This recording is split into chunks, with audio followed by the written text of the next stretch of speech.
ધન, સ્વજન અને યૌવનનો ગર્વ ન કરવાનું શંકરાચાર્યજી કહે છે. છેલ્લે યૌવનના ગર્વ ન કરવાની વાત આપણે સાંભળીએ છીએ. એમાં આજે થોડી રામાયણના આધારે થોડી બે વાત સમજવાની છે. ભગવાન રામને વનવાસ થયો 14 વર્ષનો. ચિત્રકૂટમાં રોકાયા પછી દંડકારણ્યમાં પંચવટીમાં વસ્યા. રામ, લક્ષ્મણ અને સીતાજી પંચવટીમાં છે. એમાં રામ અને લક્ષ્મણની ગેરહાજરીમાં રાવણ ખોટા સાધુનો વેશ લઈને સીતાજીનું અપહરણ કરી ગયો. પછીથી રામ અને લક્ષ્મણ આવ્યા, વિલાપ કર્યો, ધીરજ ધારીને પછી સીતાજીની ખોજ કરવા માટે બંને ભાઈઓ નીકળી પડ્યા. માં સબરીને મળ્યા, પંપા સરોવર ગયા. ત્યાંથી ઋષિમુખ પર્વત પાસે સૌ પ્રથમ હનુમાનજીની મુલાકાત થઈ. અને હનુમાનજી પછી સુગ્રીવ પાસે રામને લઈ ગયા. સુગ્રીવ કિષ્કિંધા નગરીના રાજા વાલી એમનો નાનો ભાઈ હતો. પણ બંને ભાઈઓને કંઈક કંકાસ થયો, ક્લેશ થયો અને વાલીએ સુગ્રીવની પત્નીને આંચકી લીધી, પોતાને આધીન રાખી અને સુગ્રીવને મારવા માટે પાછળ પડ્યો. ત્યારે ઋષિમુખ પર્વત ઉપર સુગ્રીવ ચડી ગયો. વાલી ત્યાં આવી શકતો નહોતો, કારણ કે ઋષિઓનો શાપ હતો, એટલે ત્યાં સુગ્રીવ સલામત હતા. રામ એમના પત્ની સીતાજીને રાવણ લઈ ગયો હતો, સુગ્રીવના પત્નીને વાલી લઈ ગયો હતો. બંને એક દ્રષ્ટિએ સમદુખિયા હતા. બંને વચ્ચે મૈત્રી થઈ, અરસપરસ વચન આપ્યા કે એકબીજાને મદદ કરશે. એ ન્યાયે સુગ્રીવની સાથે આવીને ભગવાન રામે કિષ્કિંધા નગરીમાં એક જ બાણથી વાલીના પ્રાણ હર્યા અને સુગ્રીવને કિષ્કિંધા નગરીનો રાજા કર્યો. અને વચન પ્રમાણે પછી થોડું ચૂક્યા હતા, પણ પછી યાદી સાથે પછી જાગ્યા સુગ્રીવ અને રીછ અને વાંદરાઓને ચારે દિશામાં સીતાની ખોજ કરવા માટે મોકલ્યા. એમાં દક્ષિણ દિશામાં વાલીપુત્ર અંગદ એની આગેવાની નીચે જામવંતજી, હનુમાનજી, નલ, નીલાદિક રીછ વાંદરાઓની 20-25 વાંદરાઓની ટુકડી દક્ષિણ દિશા તરફ ખોજ માટે ઉપડ્યા. વન, પર્વત, ગિરી, ગહ્વર, ગુફાઓ, વિકરાળ પ્રદેશોમાં ખોજતા ખોજતા છેક સમુદ્ર કિનારે દક્ષિણે પહોંચ્યા. સીતાજીનો કોઈ પત્તો લાગ્યો નહીં. હવે તો આગળ અફાટ સાગર, આ બાજુ વિકટ વન, જોવાય એટલી જગ્યા જોઈ સીતાજી મળ્યા નહીં. એ વખતે સંપાતિ નામના ગિદ્ધ એની સાથે મુલાકાત સાગર તટે થઈ.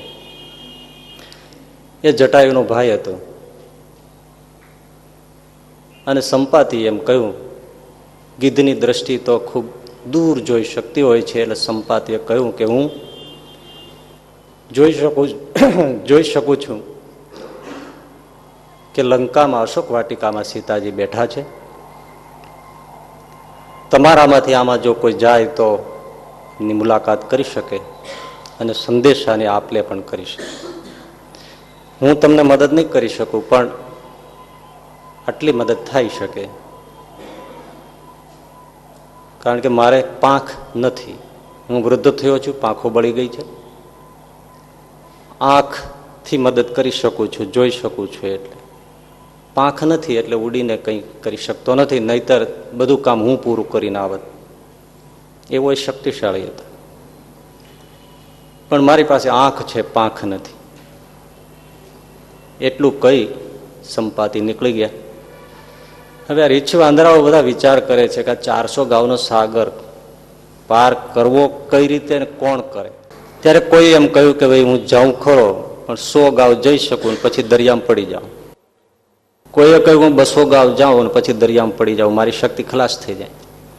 કોઈએ કહ્યું 300 ગાંવ જઈ શકું, કોઈએ કહ્યું 400 ગાંવ જઈ શકું પણ પછી પાછો ના આવી શકું, મારી શક્તિ પૂરી થઈ જાય. તો ભાઈ બધું પાછા ના આવે તેને મોકલવાનો કોઈ અર્થ નહીં.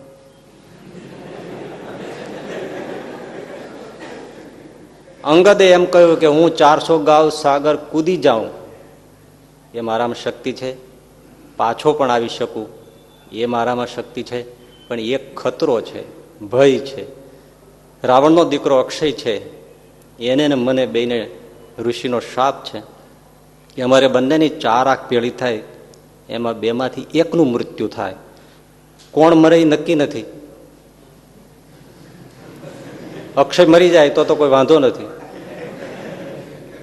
પણ હું જો મરી ગયો તો પછી લેવા મને સંદેશો લેવાનો કે લાવવાનો કોઈ અર્થ રહેતો નથી. એટલે જાંબવતજી એમ કહ્યું કે વાત સાચી છે, તમારે આમે ન જવાય, કારણ કે તમે અમારા મંડળીના આગેવાન છો, નાયક છો, તમને મોકલાય પણ નહીં.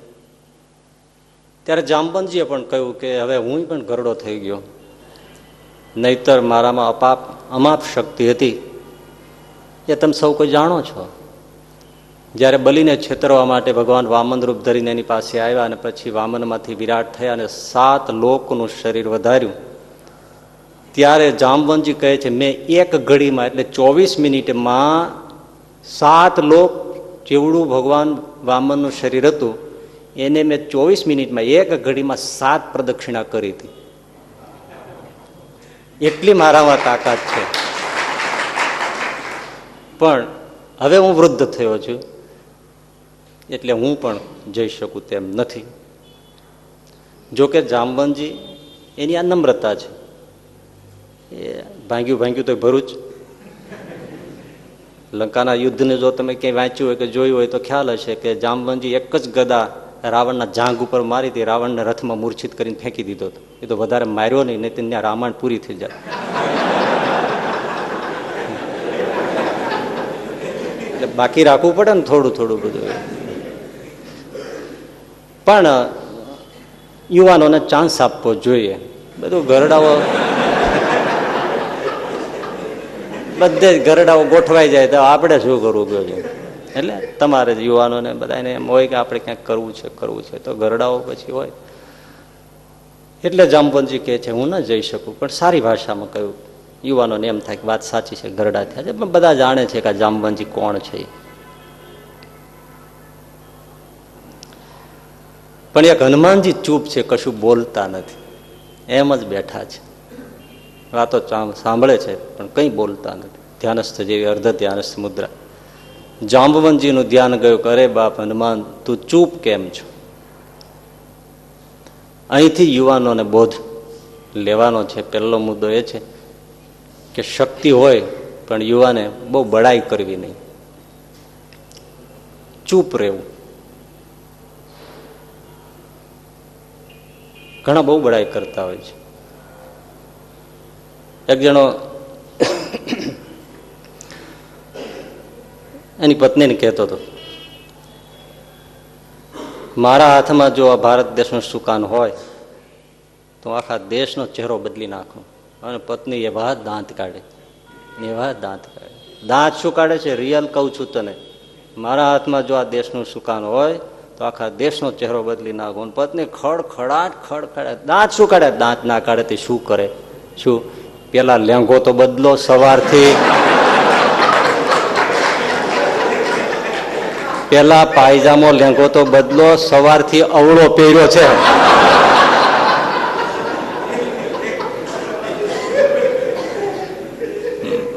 હવે એક જણા એના દોસ્તારો હતા ને ભેળા થઈને કે આજ તો મેં હાથીની હૂંઢ તોડી નાખી, ગેંડાનું શીંગડું તોડી નાખ્યું, હાથીનો પેલા સિંહનો પગ તોડી નાખ્યો, ઘોડાનું પૂંછડું તોડી નાખ્યું.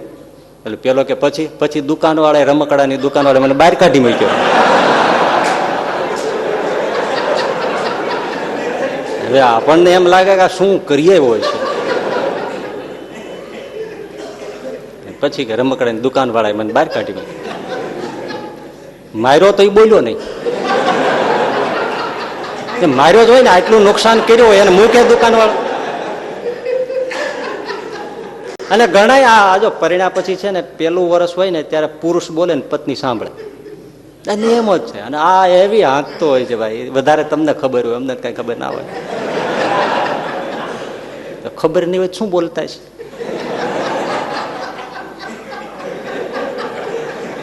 પણ પેલે વર્ષે પુરુષ બોલે. હું કોલેજમાં હતો ત્યારે જીએસ હતો, એ નાટક થતા મહારાણા પ્રતાપનું, એમાં હું મહારાણા પ્રતાપ થતો. સિકંદર ને પૌરુષનું જયારે નાટક થતું ત્યારે સિકંદર થતો, એમાં ઘરમાં સાપ નીકળ્યો. એટલે પત્ની કે એ બધું મૂકો, પેલા સાપ પકડો. તો ઉભી રહે, કોઈ આદમીને બોલાય આવું.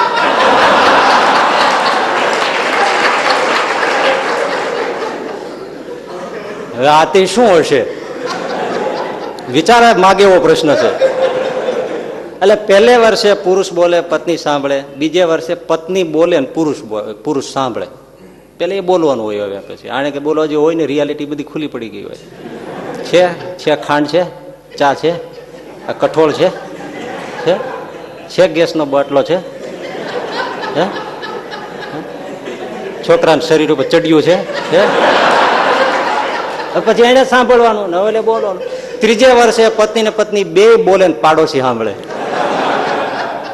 આ પરિસ્થિતિ છે. એટલે બહુ બડાય, પણ ઘણા બહુ બડાય હાંકતા હોય છે. 3 પ્રકારના વૃક્ષ ફૂલ છોડ હોય છે, સમજવા જેવી વાત છે. ગુલાબ, મોગરો, ડોલર, બારમાસી, આ બધા એવા વૃક્ષો, એવા છોડ છે કે એને ફૂલ જ આવે, ફળ ક્યારેય ના આવે. બીજા પ્રકારના વૃક્ષો એવા છે, કેરી, કેળા, ચીકુ, જાંબુ, બધા આંબળા, બધી એવા બધા ફળાવ ઝાડ છે. એને ફૂલ પણ આવે અને પછી ફળ પણ આવે. પણ ત્રીજા પ્રકારના વૃક્ષો એવા છે, વડ, પીપર, ઉદુંબરા, એને ફૂલ આવે જ નહીં, સીધા ફળ આવે. એમ સમાજમાં 3 પ્રકારના લોકો પણ છે. અમુકને બસ ફૂલ જ આવે. આ બડા હાંકે ને બોલે જ રાખે આમ ને તેમને, પણ એમાં ક્યારેય ફળ ન આવે. કરી કશું શકે નહીં, કરીને કઈ બતાવે પણ નહીં, ફૂલ આવે. એટલે વાણીથી રંજન થાય બસ. પણ વાણી પ્રમાણે પાછું આચરણ પણ ન કરે. એ બધા કેવળ ફૂલ જેવા વૃક્ષો છે. બીજા એવા છે કે બોલે એ પ્રમાણે કરી બતાવે, એ પ્રમાણે ફળ રિઝલ્ટ લાવી બતાવે. પણ ત્રીજો ઉત્તમ પ્રકાર છે જે બોલે જ નહીં, સીધું ફળ બતાવે, સીધું કરીને જ બતાવે. એ ત્રીજા પ્રકારના ઉત્તમ પ્રકારના લોકો છે. યુવાનોએ કરી બતાવવું જોઈએ, પણ પછી બહુ બડાઈ આંકવી જોઈએ નહીં. એટલે જામવંતજીએ કહ્યું કે હનુમાન તું ચૂપ કેમ છો? કા ચૂપ સાધી રહેવું બલવાના, રામ કાજ લગી તવ અવતારા. પવન તનય બલ પવન સમાના, બુદ્ધિ વિવેક વિજ્ઞાન નિધાના. તું ચૂપ કેમ છો? ઉઠ. રામને માટે, એમના કાર્યને માટે તો તારો જન્મ છે.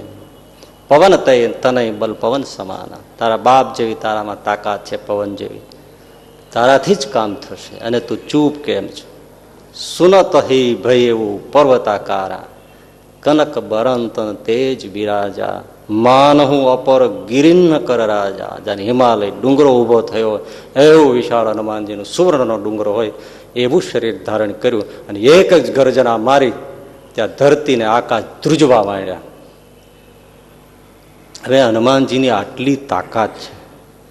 અતુલિત બલધામ મહિમ શૈલાવ દેહમ ધનુજવન કૃષાનમ જ્ઞાનિનામ મગ્રગણ્યમ સકલ ગુણ નિધાનમ વાનરાણામ મધીશમ રઘુપતિ પ્રિય ભક્તમ વાત જાતમ નમામિ.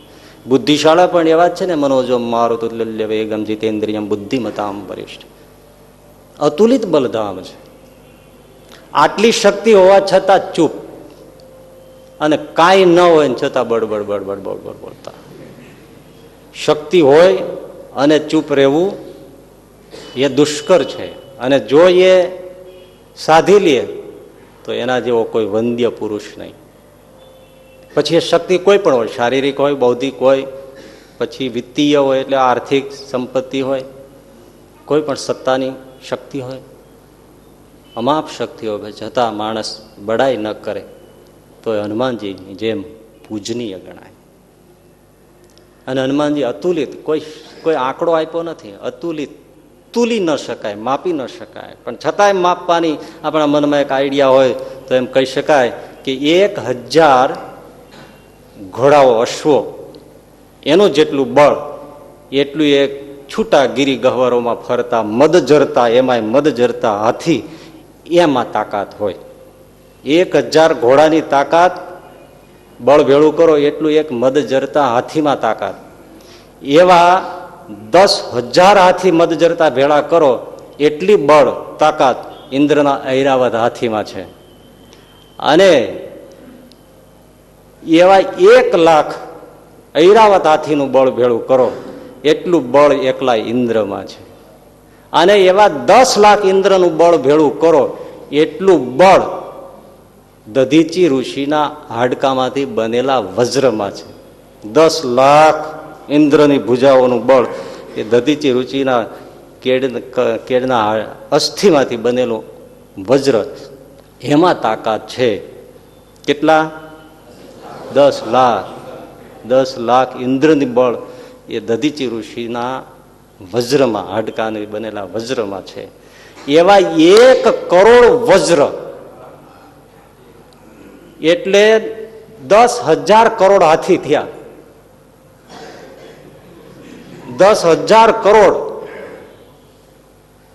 અને 1 કરોડ વજ્ર, એમાં જેટલી તાકાત છે એટલી તાકાત મારા હનુમાનની ટચલી આંગળીમાં છે. અતુલિત બલદાનમ હૈમશૈલાવદેહમ ધનુજવન કૃષાનમ જ્ઞાનિનામ અગ્રગણ્યમ.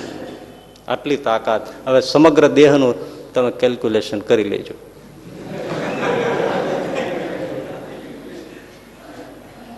એટલી તાકાત હોવા છતાંય ચૂપ છે. અને જ્યારે જામવંજીએ કહ્યું કે બાપ તું ચૂપ કેમ છે, તું બેઠો થા, તારાથી જ રામકાજ થવાનું છે, બોલ હનુમાન. અને ત્યારે હનુમાનજી સુનત હી ભાઈ એવું પર્વતાકાર ભયંકર ગર્જના કરી, વિશાળ સ્વરૂપ ધારણ કર્યું. પછી મજાની વાત એ છે, આટલી શક્તિ છે છતાંય જાંબવંત મેં પૂછી હું તોહી ઉચિત શીખાવાનું દીજ હું મોહી. હે જામવંતજી, મને ઉચિત શિખામણ આપો, સલાહ આપો. આ બીજો મુદ્દો યુવાનોએ ધ્યાનમાં રાખવાનો એ છે, શક્તિ હોય, યુવાની હોય, બધું હોય, પણ વડીલોની સલાહ માનવી, સલાહ લેવી. જામવંતજીની સલાહ નથી લેવાની કઈ જરૂર છે, પણ સલાહ માગી, ઉચિત શિખામણ આપો. અને જામવંતજીએ સલાહ આપી કે જો ભાઈ, તારે અહીંથી ત્યાં જવાનું, સીતાજી મળે તો એમને રામની યાદ આપવાની, રામની મુદ્રિકા આપવાની, આશ્વાસન આપવાનું, નિશાની કંઈ આપે એ લાવવાની, અને રામનો સંદેશો આપવાનો, સીતાજીને આશ્વાસન આપવાનું, સમય બગાડવાનો નહીં, જલ્દી જવાનું, જલ્દી પાછું આવવાનું, કારણ કે અહીંયા અમે પળ પળ તારી પ્રતીક્ષા કરતા હોઈશું. આટલું કરજે, સીતાજીની ખોજ લાવવાની છે, સંદેશાની આપલે વીંટી આપવાની છે. અને વળતા જો તને સમય મળી જાય તો લંકાની બધી યુદ્ધની વ્યૂહ રીતિઓ, એના માર્મિક સ્થાનો, એના ઉપર નજર નાખતું આવજે, જેથી લડાઈ થાય ત્યારે ભૂકો બોલાવતા ફાવે. હનુમાનજી કે નો પ્રોબ્લેમ.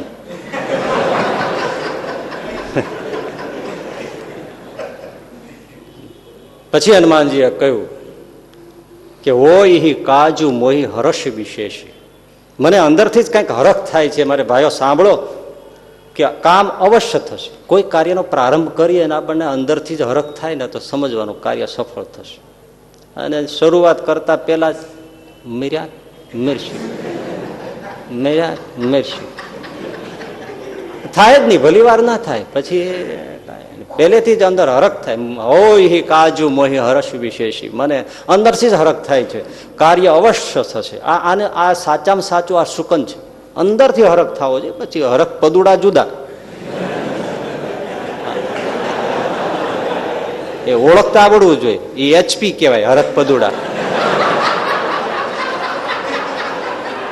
એટલે તમારે કોઈ એવો હોય તેને ટૂંકમાં કહી દો એચપી લાગે છે, પેલાને ખબર પડે નહીં અને આપણે સમજી જઈએ. કોકમાં કઈ હોય ને મીઠું, એને કહેવાય ઓહો તમે દૂધપાક જેવા છો. એટલે એને સારું લાગે, પણ દૂધપાકમાં મીઠું ન હોય તો એનો ખુશ કેવો થાય, ખુશ કેવો થાય. એટલે પાછું આવવાનું, સંદેશો લઈ આવવાનો અને આટલું કામ કરવાનું છે. પણ હનુમાનજીએ કહ્યું કે અવશ્ય કામ થશે, મને અંદરથી જ હરખ થાય છે. પણ જોજો ભાઈઓ, હું અવશ્ય આવીશ, ભાળ લઈને આવીશ, કાર્ય અવશ્ય થશે. તમે જરાય ચિંતા કરતા નહીં, શોક કરતા નહીં, અને ખાઈજો જે મળે ફળ ફૂલ તમે ખાઈજો, ભૂખ્યા રહેતા નહીં ચિંતામાં. તમે ખાઈજો, કારણ કે હું ત્યાં જઈને ખાવાનો છું, અને મારી પ્રતીક્ષા કરજો. પણ ચિંતા તો જરાય કરતા નહીં, અને અહીંયા બેસજો, છોડીને જતા નહીં. અને હું જાઉં છું. યહ કહી નાય સબન કહું માથા. આ ત્રીજો મુદ્દો છે. જ્યારે હવે આટલું થયું છે તો બધા જને પ્રણામ કરે છે. આ ત્રીજો મુદ્દો એ છે કે યુવાનમાં શક્તિ હોય, યૌવન હોય, બધું હોય, તો એણે નમ્રતા રાખવી. યહ કહી નાય સબન કહું માથા, હર્ષેવ ચલ હિ અધરી રઘુનાથા. સિંધુ તીર એક ભૂધર સુંદર, પર્વત હતો દરિયાની કિનારે. સિંધુ એ તીર એક ભૂધર સુંદર, કૂદી ચઢે તા ઉપર. છલાંગ મારીને હનુમાનજી એ પર્વત ઉપર ચડી ગયા અને ભયંકર ગર્જના કરી અને પ્રાણનું આકર્ષણ કર્યું. તે આજુબાજુના ઝાડવાઓ આખા વંટોળમાં ફેંકાતા હોય એમ બડા હાલક ડોલક થવા માંડ્યા. દરિયાની અંદર મોજાઓ મોટા મોટા ઉછળવા માંડ્યા. રીંછ અને વાંદરાઓ પોતાની જાતને સહી સલામત રાખવા માટે સંભાળવા માંડ્યા. હનુમાનજી ગર્જના ઉપર ગર્જના કરવા માંડ્યા અને જમણા પગને આગળ લઈ, પાછલા પગને સેજ પાછળ લઈ અને હનુમાનજી રામ કહીને જ્યાં છલાંગ મારી, જેહી ગીરી ચરણ દઈ હનુમંતા, ચલેવું ગા પાતાલ તુરંતાય. પર્વતની હસ્તી જ ન રહી, આખો પર્વત જ ધરતીમાં પાતાળમાં પહોંચી ગયો. કેટલી મચરકી મારી છે, કેટલી તાકાત વાપરી છે, નીકળી ગયો, આખો પર્વત જ ગુમ થઈ ગયો. અને હનુમાનજી જે ઉડ્યા 10-10 ગાવ સુધી તો આજુબાજુના ઝાડવા ઉપડીને હનુમાનજીની પાછળ દરિયામાં ગયા. આ મોટું જમ્બો જેટ ઉડે, કાગળના ડૂચા નો 2-5 ગાવ વયા જાય એમ ઝાડવાઓ ખેંચાય મૂળિયા સહિત નીકળી ગયા ને અર્ધે સાગરમાં જઈને પડ્યા. અને હનુમાનજી આગળ નીકળી ગયા. પછી આગળની કથા તો બહુ જુદી છે, એમાં આપણે જવાનું નથી, એટલે પાછા વળી જાય. મૂળ વાત પેલું, શક્તિ હોવા છતાં બડાઈ ન કરે એવા, ચૂપ રહે, કરી બતાવે. બીજી વસ્તુ એ છે કે વડીલોની સલાહ લેવી. સલાહ મશવરા જરૂરી હોય છે.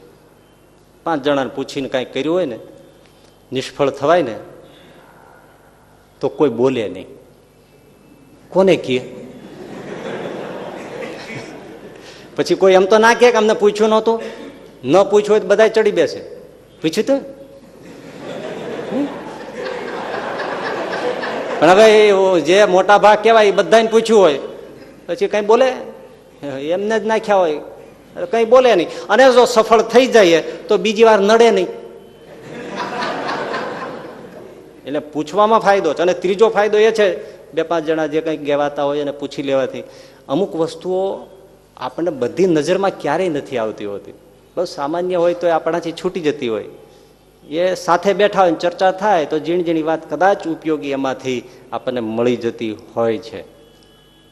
કોલેજ પ્રોફેસર વર્ગર્યો, કોલેજોમાં તો પ્રિન્સિપાલ બેઠેલા અને કંઈક એક કવર પોસ્ટ કરવાનું હતું, એટલે એણે રૂપિયાની ટિકિટ ચોડી અને કવર તૈયાર કરી અને મૂક્યું ટેબલ ઉપર.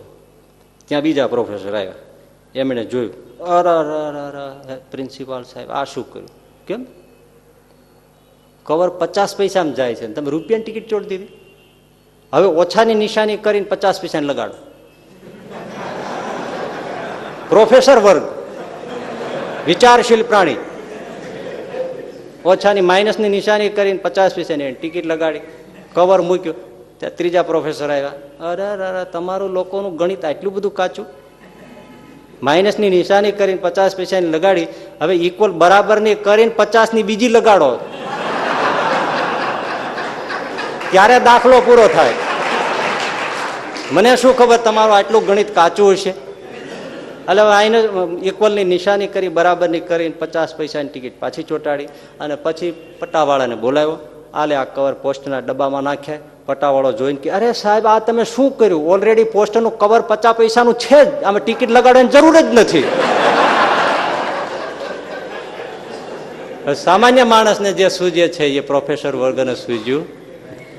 એટલે ઝીણી ઝીણી વાત ગ્રુપમાં ડિસ્કશન કરવાથી, ચર્ચા કરવાથી આપણને હાથ આવતી હોય છે. એટલે સલાહ જરૂરી હોય છે. બધાએ સલાહ લીધી છે.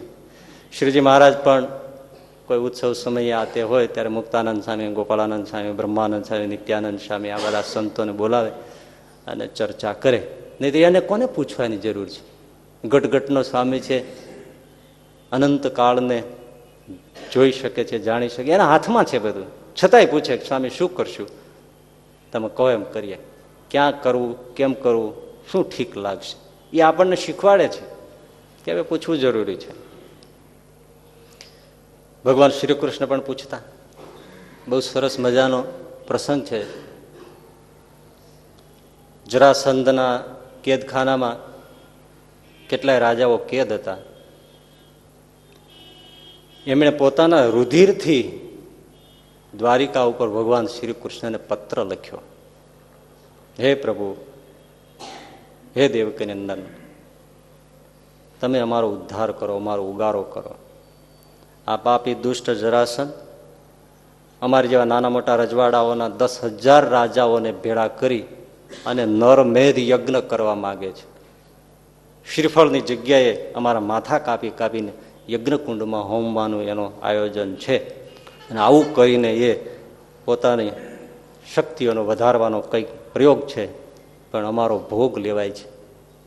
10,000 રાજાઓ જ્યારે પૂરા થશે ત્યારે અમે અત્યારે કેટલાય છીએ, થોડા ઘણા બાકી હોય તો ભલે, હવે અમારા પ્રાણ તમારા હાથમાં છે.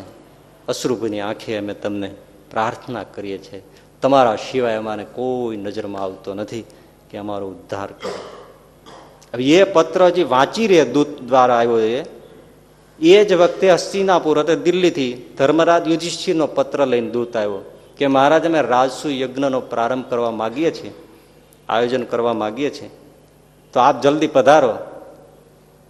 અને આ રાજસુ યજ્ઞ આપની જ પૂજાના પ્રતિક રૂપે અમારે કરવો છે, પણ એમાં આપનું દર્શન, આપનું સાનિધ્ય, આપનું માર્ગદર્શન એમની અમારે બહુ જરૂર છે.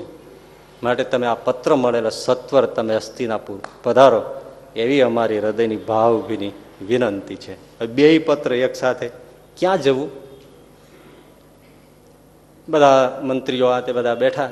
ભગવાન શ્રી કૃષ્ણએ પૂછ્યું કે ભાઈ બેય પત્ર આવ્યા છે અને જવું ક્યાં?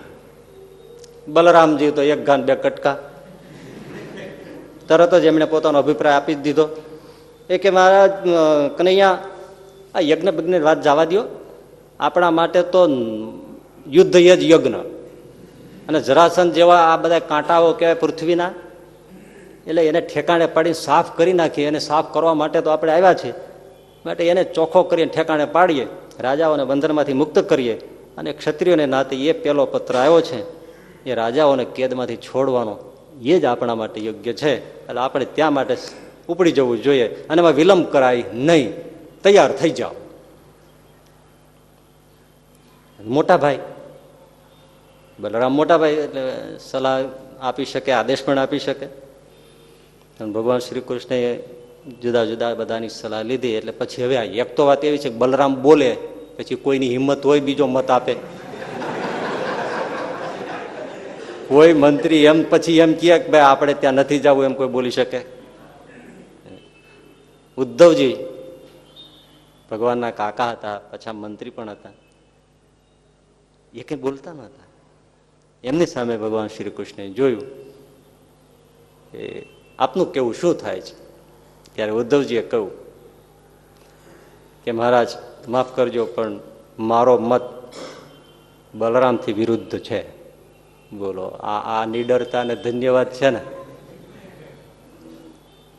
માણસ સત્ય જાણતો હોય, સત્યને સમજતો હોય, પણ કહેવાની હિંમત, આચરવાની હિંમત જો ન હોય તો સત્યની સ્થાપના થતી નથી.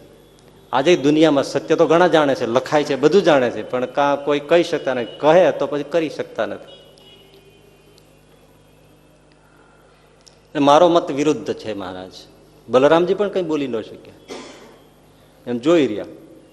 ઉદ્ધવજીએ કહ્યું કે મહારાજ, જરાસંધે આપણી કોઈ રાજની કોઈ સીમા દબાવી નથી, આપણને કોઈ પરેશાન કર્યા નથી, આપણું ગૌધન લૂંટ્યું નથી, આપણી સંપત્તિ લૂંટી નથી, આપણા પ્રજાજનોને કોઈને આવતા જતા હેરાન કર્યા નથી, આ બેન દીકરીઓ કોઈનું અપહરણ કર્યું નથી, આપણે રાજઘરાનાને કોઈ એને કાંકરી ચાળો કર્યો નથી, આપણા વિરુદ્ધ એને કોઈ પત્રિકા છપાવી નથી. આપણે ગેરપરિચય કોઈ પ્રચાર કર્યો નથી, કંઈ આપણે વિશે એને કંઈ એવું કંઈ કર્યું નથી. શાંતિથી એનું જે કામ કરતો હોય તે કરે, પણ આપણને એ કંઈ નડ્યો નથી. તો આપણે સીધો જઈને એના ઉપર હુમલો ઠોકી બેસાડો તો એક વસ્તુ મહારાજ દુનિયામાં મેસેજ ખોટો જશે કે યાદવો છે એ તોફાની છે, એને લડવા જોઈએ. બસ મહાભારત પૂરું થયું એટલે આ શરૂ કર્યું, એને લડ્યા વગર છૂટક્યો નથી, એમને હાથમાં ખંજવાળા જ આવતી હોય છે, અને આક્રમણખોર છે એવી મહારાજ ઇમ્પ્રેશન છાપ પડશે. અને બીજું કે જરાસંધના મિત્રો પણ ઘણા હોય, કારણ વગરના એના મિત્રો આપણા દુશ્મન થશે, અને પછી આપણે દ્વારિકામાં સતત યુદ્ધ લડવા રહેવા પડશે. પ્રજા કોઈ સુખે રહી નહીં શકે. જરાસંધ તો જે થયું તે માનો કે આપણે કાઢી નાખીએ એનો કાંટો, પણ એના પછી જે હશે છોડવાના છે, તો રોજે લડ્યા કરીશું તો આપણે શું કરવું? હા મહારાજ, હું એમ નથી કહેતો કે યુદ્ધથી આપણે ડરી જઈએ, પણ મારું કહેવું એવું છે કે આપણે હસ્તિનાપુર જવું જોઈએ. એક તો પાંડવો આપણા સ્નેહી છે, સગા છે, અને યજ્ઞનું કાર્ય છે, એટલે પહેલાં આપણે ત્યાં જઈએ, એટલે એ લોકો પણ ખુશી થશે, અને યજ્ઞનું કાર્ય એમાં આપણે સંમિલિત થઈએ. અને એક વસ્તુ એ છે, રાજસુ યજ્ઞની પરિપાટી છે કે બીજી રાજસત્તા હોય એને સરેન્ડર થવું, શરણે થઈ જવું, અને જે શરણે ન થાય એની સામે પછી રાજસુ યજ્ઞ કરતા રાજા હોય એ સેના લઈને યુદ્ધ કરે. એટલે મિત્ર અને શત્રુનો આખો વિભાગ પડી જશે મહારાજ કે હવે અત્યારે બચેલા રાજાઓમાં યુધિષ્ઠિરના શાસનને કોણ સ્વીકારે છે. અને યુધિષ્ઠિરનું શાસન આપણે એટલા માટે સ્થાપ્યું છે, યુધિજી કહે છે કે ધર્મનું શાસન આપણે ભારત વર્ષમાં સ્થાપવું છે. તો જે મિત્ર રાજાઓ હશે એ ધર્મની સત્તાનો સ્વીકાર કરશે, એટલે આપણને ખ્યાલ તો આવી ગયો કે આ બધા એક છે. અને એ વસ્તુ પણ સાફ છે કે જે વિરુદ્ધ છે એ કઈ ભળવાના નથી, તો એની સાથે યુદ્ધ પણ અનિવાર્ય છે રાજસુ યજ્ઞમાં. તો એ પણ હું સ્પષ્ટ જાણું છું કે જરાસંધ કાંઈ નમવાનો નથી, એટલે એ શત્રુ થઈને જ ઊભો રહેવાનો છે, એ યુધિષ્ઠિરને કંઈ માનવાનો નથી, એની સામે યુદ્ધ અનિવાર્ય છે. તો મારું એવું કહેવું છે કે પછી રાજસુ યજ્ઞને બાને જરાસંધ ઉપર યુદ્ધ કરવા માટે જઈએ, ત્યારે પાંડવોની સેના સાથે આપણી સેના ભળે, બંને સેનાનો બળ ભેળું થાય અને જરાસંધનો કાંટો કાઢી નાખીએ અને રાજસુ યજ્ઞને સફળ કરીએ, એવું મારું માનવું છે. કેવી સરસ વાત! એક કાંકરે બે પક્ષી મહારાજ મરે, અને આપણે આક્રમણખોર ન કહેવાય, રાજસુ યજ્ઞનું કાર્ય કહેવાય. અને એ યજ્ઞો તો મહારાજાઓ કરતા જ હોય છે. એટલે અને ભગવાન શ્રી કૃષ્ણ જો પછી જરાસંધ તો માન્યો જ નહીં અને ગયા, તો અહિંસામાં કેટલું માને છે, નહીતર બધા એમ જ કે કૃષ્ણ હિંસક છે. પણ ત્યાં કોઈ સેના ન લઈ ગયા, જરાસંધ ન માન્યો તો ભીમ, અર્જુન અને શ્રી કૃષ્ણ પોતે 3 જ જણા જરાસંધ પાસે ગયા, અને કોઈ માનવની હત્યા વગર એની સામે મલ યુદ્ધ માગ્યું, ભીમને લડાવ્યો, જરાસંધને પતાવ્યો, અને જરાસંધને ખાલી કરી નાખ્યો અને રાજ પડાવી લીધો. કાંઈ એના દીકરાને રાજ સોંપી દીધું, અને કશું લોહી સેનાઓ મરવાનો કોઈ પ્રશ્ન જ ઊભો ના થયો. પણ એ ઉદ્ધવજીની નીતિનો સ્વીકાર ભગવાન શ્રી કૃષ્ણે કર્યો, એના બરાબર છે. કાકા જે કહે છે એ ઠીક છે, અને એ જ પ્રમાણે કરવું છે. જો આ વૃદ્ધોની, વડીલોની સલાહ એ ભગવાન શ્રી કૃષ્ણ આપણને સમજાવે છે કે સલાહ હંમેશા યુવાનોએ લેવી જોઈએ, એનાથી ફાયદો છે. એક તો એ વસ્તુ છે કે યુવાનીના છોડને અનુભવના ફૂલ બહુ મોડા આવતા હોય છે. એને જિંદગીનો હજી કઈ અનુભવ નથી. વૃદ્ધો જે છે એને તો ઘણો જિંદગીનો અનુભવ છે, ચડતી પડતી પણ જોઈ છે, ઘણાની સાથે માથા પછાડ્યા છે, અને જિંદગી પણ ઘણી જોઈ છે, ઘણા ચોમાસા ગળથોલિયા ખાઈ ગયા છે, સારા માઠા ઘણા પ્રસંગો ગયા છે, એટલે એને ઘણો બધો જિંદગીનો અનુભવ છે. જેમ પેલા સંપાતિની જેમ વૃદ્ધો પાસે સમજણ આવી હોય પણ શક્તિ ખલાસ થઈ ગઈ હોય, આંખ હોય, સમજણની આંખ હોય પણ પગ ન હોય, પાંખ ન હોય. પણ યુવાનની આંખ, વૃદ્ધોની આંખ અને યુવાનની પાંખ એ ભેળી થાય તો કાર્યની સિદ્ધિ અવશ્ય થાય. એટલે વૃદ્ધોએ પણ સમજણને સલાહ આપીને પછી એક બાજુ થવું.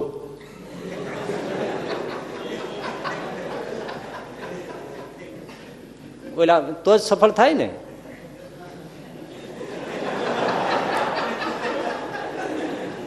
એટલે યુવાનોએ વૃદ્ધોની સલાહ લેવાનો ફાયદો છે. એની પાસે અનુભવ નથી, કારણ કે યુવાને હજી શું જિંદગી જોઈએ. આ તમે બધા બેઠા છો લવર મૂછિયા, તમને શું જિંદગીનો લવર મૂછિયા એટલે નાની નાની ફૂટેલી મૂછો, બીજો અર્થ નથી.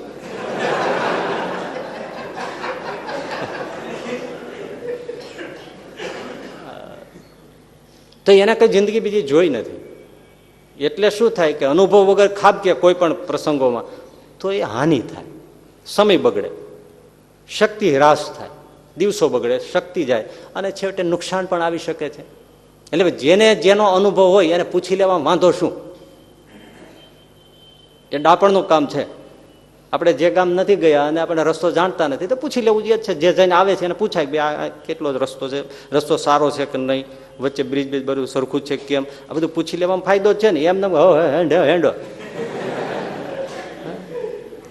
અનુભવ છે એને પૂછી લેવું એ યુવાનોને માટે ફાયદાકારક છે. દલપતરામ કવિએ બહુ સરસ એક વાત લખી છે કવિતામાં. ચૂલો, ગામડામાં તમે માટીના ચૂલા જોયા હશે, હે, એને પાછે એક નાની માચીસ રાખવાનું બોક્સનું રાખવાનું, દિવાસળી બોક્સ, એનું એક નાનું ગોખલા જેવું હોય, ખાડો હોય, એમાં માચીસ બોક્સ રાખતા હોય. એમાં એક ખૂણામાં માખીએ ઈંડા મૂકેલા. આ જે માખી આવે ને ગંદી માખી, એને ઈંડા મૂકેલા. ઈંડા સેવાઈને બચ્ચા થયા. બચ્ચા હજી નાના નાના હતા, હજી આંખો ધીરે ધીરે જણી જણી ખુલ્લી હતી. એમાં માખીને પછી કંઈક આહાર માટે બહાર જવાનું હતું, પાણી ભરવા જવાનું હોય કે કોઈને મળવા જવાનું હોય, ખબર નહીં, કોઈ પિયર જવાનું હોય, કોઈ બેનપણીને મળવા જવાનું, ગમે તે. એટલે માખીએ કીધું કે બેટા તમે અહીંયા રહેજો, હું હમણાં જઈને આવું છું, પણ તમે અહીંથી આગા પાછા જતા નહીં, અને જેમ છેટે તો જવું જ નહીં. જો આમ દૂર જશો તો તમારા હિતમાં નથી, અહીંના જ રહેજો, અહીં જ પડી રહેજો, અમે ન આવીએ ત્યાં સુધી તમે અહીંથી હટતા નહીં, એમ સલાહ આપી અને માખી તો ગઈ. પણ પેલા જે બચ્ચા હતા ને એમાં અમુક માથા કઢા હોય ને, એટલે એમણે કીધું એ મમ્મી આપણને શું કામ કે, પપ્પા આપણને એમ શું કામ કે અહીંયા જ બેસી રહેજો, આગળ ના જઈએ શું વાંધો પડી જાય એમાં, હાલો આપણે, હું છું ને આગળ. એક બે હોય એમ કીધું પણ પપ્પા ના પાડી છે, શું કામ આપણે જવું જોઈએ, તાર ના આવું તો બેસી રહેજે, પણ શું કામ ના જવું. એટલે એ બધાને લઈને નીકળ્યા, ટોળું આખું ફરતા ફરતા ચૂલા ઉપર ચડ્યા. અને એમાં ભડભડ ભડભડ ચૂલો સળગતો હતો અને ચૂલામાં જ તેજ સહન કરે નહીં અને બધા જ પેલા ચૂલામાં પડ્યા, ખાબક્યા, બળીને ભસ્મ થઈ ગયા. જો યુવાનો એ માતા પિતાનું વડીલોનું માન્યું નહીં તો જિંદગીથી હાથ ધોવાનો વારો આવ્યો. એટલે માનવું સલાહ એ બહુ જરૂરી હોય છે, સલાહ લેવી જરૂરી હોય છે, અને યોગ્ય જેની સલાહ હોય એ માનવી પણ જરૂરી હોય છે. એવા ઘણા ક્ષેત્રો છે, અનેક ક્ષેત્રો છે. એક પ્રસંગ એવો તમને કહું, તમને સ્પર્શ હતો કે એક યુવાન હતો ને, હજી છે, હવે તો ઉંમર થઈ હશે, તો એને કોઈ પાત્ર ગમી ગયું, એટલે એમાં એને નક્કી કર્યું કે મારે આની સાથે મેરેજ કરવા છે.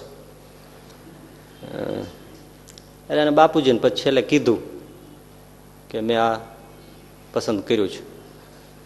એટલે લઈ આવ્યો છે દેખાડવા કે ગમે તે કાંઈ XYZ કાંઈ.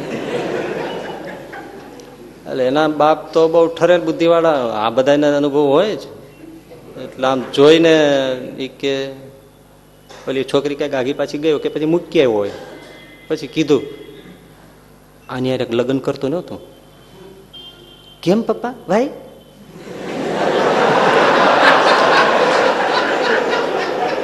એમાં શું છે, હજી તો પરિણ્યા નથી, ત્યાં એનો સેજ આમ બોલ્યા ત્યાં તો એને કાંઈ નું કાંઈ થઈ જાય એમ. ભાઈ જો હજી પછી તને જોડે જોડે મારશે. હા, આ પેલા સ્ટોરમાં ગયા ને એટલે ઊંચી એડી વાળા, આટલા ઊંચી એડી વાળા સેન્ડલ એના પત્નીએ પસંદ કર્યા. એટલે એના હસબન્ડ પતિ બાજુમાં જ હતો. દુકાનદારને કઈ એ મૂકી દે, બાંધીને પાછા મૂકી દે, મૂકી દે, મૂકી દે. બોલે કે પણ મારા બેનને, તારા બેનને ખાવા તો મારે ને, એ બાંધતો જ નહીં, મૂકી દે. આ બધા ઢોકળા થઈ ગયા છે એના જ છે આ.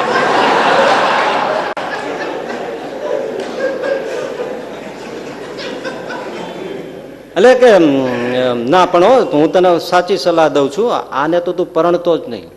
આની છે ને પીંગળી પીંગળી આંખ્યું છે ને, આ બહુ ખતરનાક છે. મેં એની હાલચાલ આ તે બોલી ચાલી જોઈ છે ને, એકદમ આ લુચ્ચી બાઈ છે, આમાં ન પડ. તમે બહુ ભવિષ્ય વેતા છો.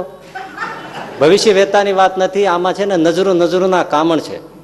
વાતું છે ઝીણિયું, લોઢા કાપે છીણિયું.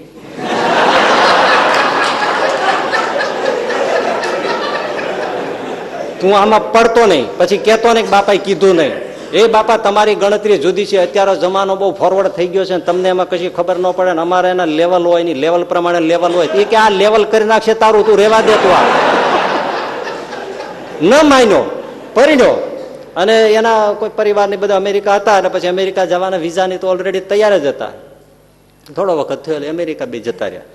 અઠવાડિયું ન થયું ત્યાં પેલી સુખી પરિવાર હતો ને, એટલે બહુ જ સોના ચાંદી ઘરેણા બધું ખૂબ પહેરાયું. એ બધું જ બેગ ભરી કેટલાય લાખોની મતા, રોકડ, ડોલર, આ તે બધું, પોતાનો પાસપોર્ટ બધું લઈ અને નીકળી ગઈ. અને એનો કોઈ પરિચિત એને ત્યાં જઈને, આ બહુ બિનેલી ફેક્ટ હકીકત છે, ત્યાં જઈને વહી ગઈ. એટલે આમણે તો સોનું ચાંદી ના તેને બધું રોકડ રૂપિયા લાખો રૂપિયાની વાત. અને એક તો પાછું હાવ આમ ગઈ, યુવાન તો કેટલો મૂંઝાય. એટલે પછી ત્યાં જાય, મળે કરે. એના જે હતા એ બધા એટલા બધા ઉદ્ધત થઈ ગયા ને, ધક્કા મારીને કાઢ્યો. એક બે હાથ ઉપર લીધા. હવે અમેરિકા જેવો દેશ, પછી બીજું કરવું શું? મૂંઝાણો. આવ્યો ઇન્ડિયા, અને એના બાપાને રોવી પડ્યો કે બાપા આવું થયું છે, હું તને કહેતો હતો ને લેવલ કરી નાખશે. હા પણ બાપા હું સમજો નહીં, હવે હું તારે મળી જાય તારા હારાને, જો એ કાંઈ કરી દેતા હોય તો, ડાયા હોય તો, મને તો કાંઈ ખબર નથી તારા હારા કેવા છે. એને મળવાઈ ગયો. ઓલા લોકો એવો પ્લાન ગોઠવી રાખેલો, એને મારીને તો કાઢ્યો, પણ પછી નક્કી કરી નાખ્યું આને કાપીને ટુકડા જ કરી નાખો. એટલે ગુંડાઓ રોક્યા. એ આને ખબર પડી ગઈ કે આ તો ભાઈ પાછળ સોપારી આપી દીધી છે આ લોકોને, મને મારીને કાપીને ટુકડા જ કરી નાખો, જેથી કરીને કોઈ માંગવાનું જ ન રહે. ઘરેણા, ગાંઠું, રૂપિયો, રોકડ રકમ, એટલે બધું વાત પૂરી થઈ ગઈ. છોકરી અમેરિકા પહોંચી ગઈ, વાત તો પૂરી થઈ ગઈ. એટલે એને પૈસો મળી ગયો, બે વસ્તુ મળી ગઈ, દીકરી સલામત. એટલે આ મૂળિયું જ કાઢી નાખો, ન રહે આ બાંસ, ન બજે ગઈ બાંસુરી. ગુંડાઓ પાછળ પડ્યા હતા, આને ખબર પડી ગઈ, આમણે સીધી ટેક્સી લીધી, માર નીકળી ગયો. ઓલા લોકોને ખબર પડી આ નીકળ્યો છે, આ આગળ ને પાછળ પેલા ગુંડાઓ. એ ખબર પડી ગઈ આને કે પાછળ પાછળ જ આવે છે ને અમદાવાદ આવવું, બહુ દૂરથી ગામડેથી નીકળવાનું. રમરમાટ ગાડીઓ આવે. અને ડ્રાઈવરને કીધું કે ભાઈ મારું જીવન તારા હાથમાં છે, તો કે સાથ જરા भी चिंता मत करिए, मैं ही बैठा हूँ, आपको हाथ में नहीं आने दूंगा, ऐसे गाड़ी चलाऊंगा वो कहीं भी छूट जाएंगे, फिक्र मत करिए. ડ્રાઈવર સારો, ઇન્સાનિયત કાંઈક સારો મળી ગયો. એને એવી બહુ બનેલી હકીકત, તમે નામ ઠામ નથી આપતો ઝઘડો થાય એટલે. કારણ કે તમે સાંભળીને વિયા જાઓ. અને મારે લેવા દેવા વગરનું એ કઈ આમાં કઈ મને એક તોલું સોનું તો મળવાનું જ નથી. અને સલામત રીતે ગમે તે ગલી કૂચીમાંથી ગાડી ઓલા લોકોના હાથ ના આવે એમ ભૂલ ભૂલાવમાંથી ગમે તેમ નાખીને પેલો ડ્રાઈવર ગાડી લઈ એટલી સ્પીડમાં ટ્રાફિકમાં એમાં તેમાં કાઢી છે. ભાઈ અમને એક ડ્રાઈવર એવો મળ્યો હતો કે તમે જુઓ સ્પીડમાં ગાડી ચલાવે, ઓવરટેક કરે, પણ તમારા પેટમાં પાણી પીને બેઠા હોય ને હલે નહીં, અને તમને શ્વાસ અધર ન થાય એમ મારા ગયા એમ ન થાય. નહીતર ઘણા ઓવરટેક કરે ને એટલે આપણે અહીં મળીએ ખેંચાવા.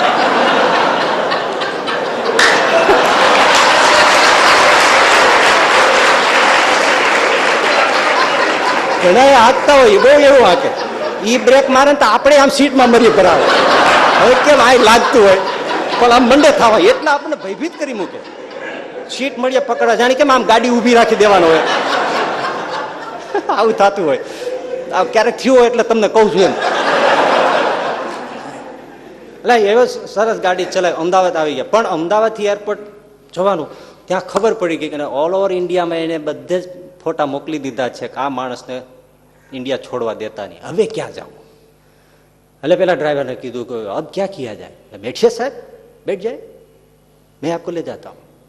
એટલે સીધો માણસ નેપાળની બોર્ડર પાસ કરી અને કીધું સાહેબ કાઠમંડુ ચલે જાઓ યહાં સે અમેરિકા. કાઠમંડુમાંથી એ માણસે પ્લેન પકડીને અમેરિકા ભેળો થઈ ગયો. પછી એ સિટી બદલીને બીજે ગયો, ત્યાં જીવતો રહ્યો. હવે ઓલી સલામની હોત તો એટલે હું તમને કઉ છું માનજો. આમાં ઘણા હજી બેઠા છે. એટલે હમણાં થોડા દિવસ પહેલા જ મને એક વડીલ કહેતા હતા, મને કે આ છોકરા છોકરીઓ પરણે ને પછી એમાં લગ્નો, જો લગ્નનો નાજુક વિષય છે, મારી સમજાવવાની તો મર્યાદા છે. પણ લવ મેરેજ હોય કે એરેન્જડ મેરેજ હોય, તકલીફ તો બેયમાં પડે જ છે. પણ છતાંય પેલા જે લવ મેરેજ હોય છે એમાં મને ભાઈ મને થોડા દિવસ પહેલા જ કહેતા હતા કે લગભગ માથાકૂટ હોય છે. કારણ કે ઓલા મોહ બધા ઓસરી ગયા હોય, ઓળખતા આવડ્યું ન હોય, એક દાંડીઓ આમ માર્યો બીજા દાંડીઓ આમ માર્યો, એમાં નક્કી કરી નાખે.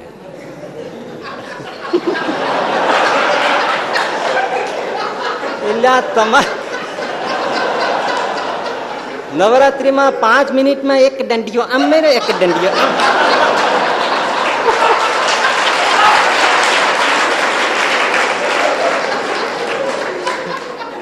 તમારે પેન્ટ પીસ જોઈતા હોય તો તમે કેટલું મેચિંગ કરીને વાત કરો, ત્યાર પછી તમે પૈસા કાઢીને પેન્ટ પીસ શર્ટના પીસ લાવો છો. ત્યાં આમને મેચિંગ થઈ નાખો છો તમે. તો ભલા માણસ તમે વિચાર તો કરો, કઈ બુઢે લોકો સલાહ બી તો લઈએ જાય. એટલે વડીલો હોય એમને જાણમાં હોય, એ કુટુંબને જોઈ શકે, પરિવારના સંસ્કાર જોઈ શકે, ફેમિલી, એના સંબંધો, એની આબરૂ પ્રતિષ્ઠા, આ બધું જોઈ શકતા હોય. અને એ છોકરા છોકરી એકબીજાના મોઢા જોઈને ચાંદ ચકોરીને જેમ બેઠા હોય, એમાં પછી કે બીજું દેખાય નહીં. મોહ જે આંધળો છે બીજું કાંઈ ન દેખાય એમ. એટલે નતા બે જણા બેઠા હતા ઝાડવા નીચે, ઓલો આમ જઈને કે મને તારી આંખમાં આખી દુનિયા દેખાય છે. જણ બોલતો તો, જણ નાઈ તો ન બોલે. બૈરાઓ હંમેશા બહુ પેક હોય છે, એ તમારી વીકનેસ ક્યાં છે એ જ ગોતતા હોય. એ આ જન્મજાત એના ગુણ છે. બહુ ખુલ્લું પાડી નકામ પછી ગાડી દે.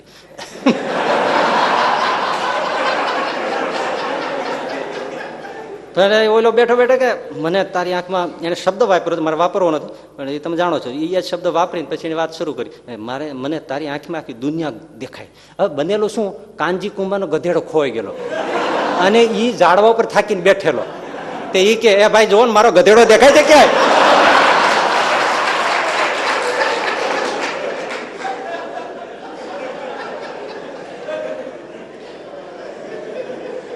પત્ની એના પતિને કહેતી હતી કે પરિણા પેલા તો તમે મને રોજ એમ જ કહેતા હતા કે તું તમારી દુનિયા છો, તું તમારી દુનિયા છો, અને હવે બે કટકા ગાળી દો છો. તો પેલો કે તેથી મને દુનિયા ભૂગોળની ખબર નહોતી.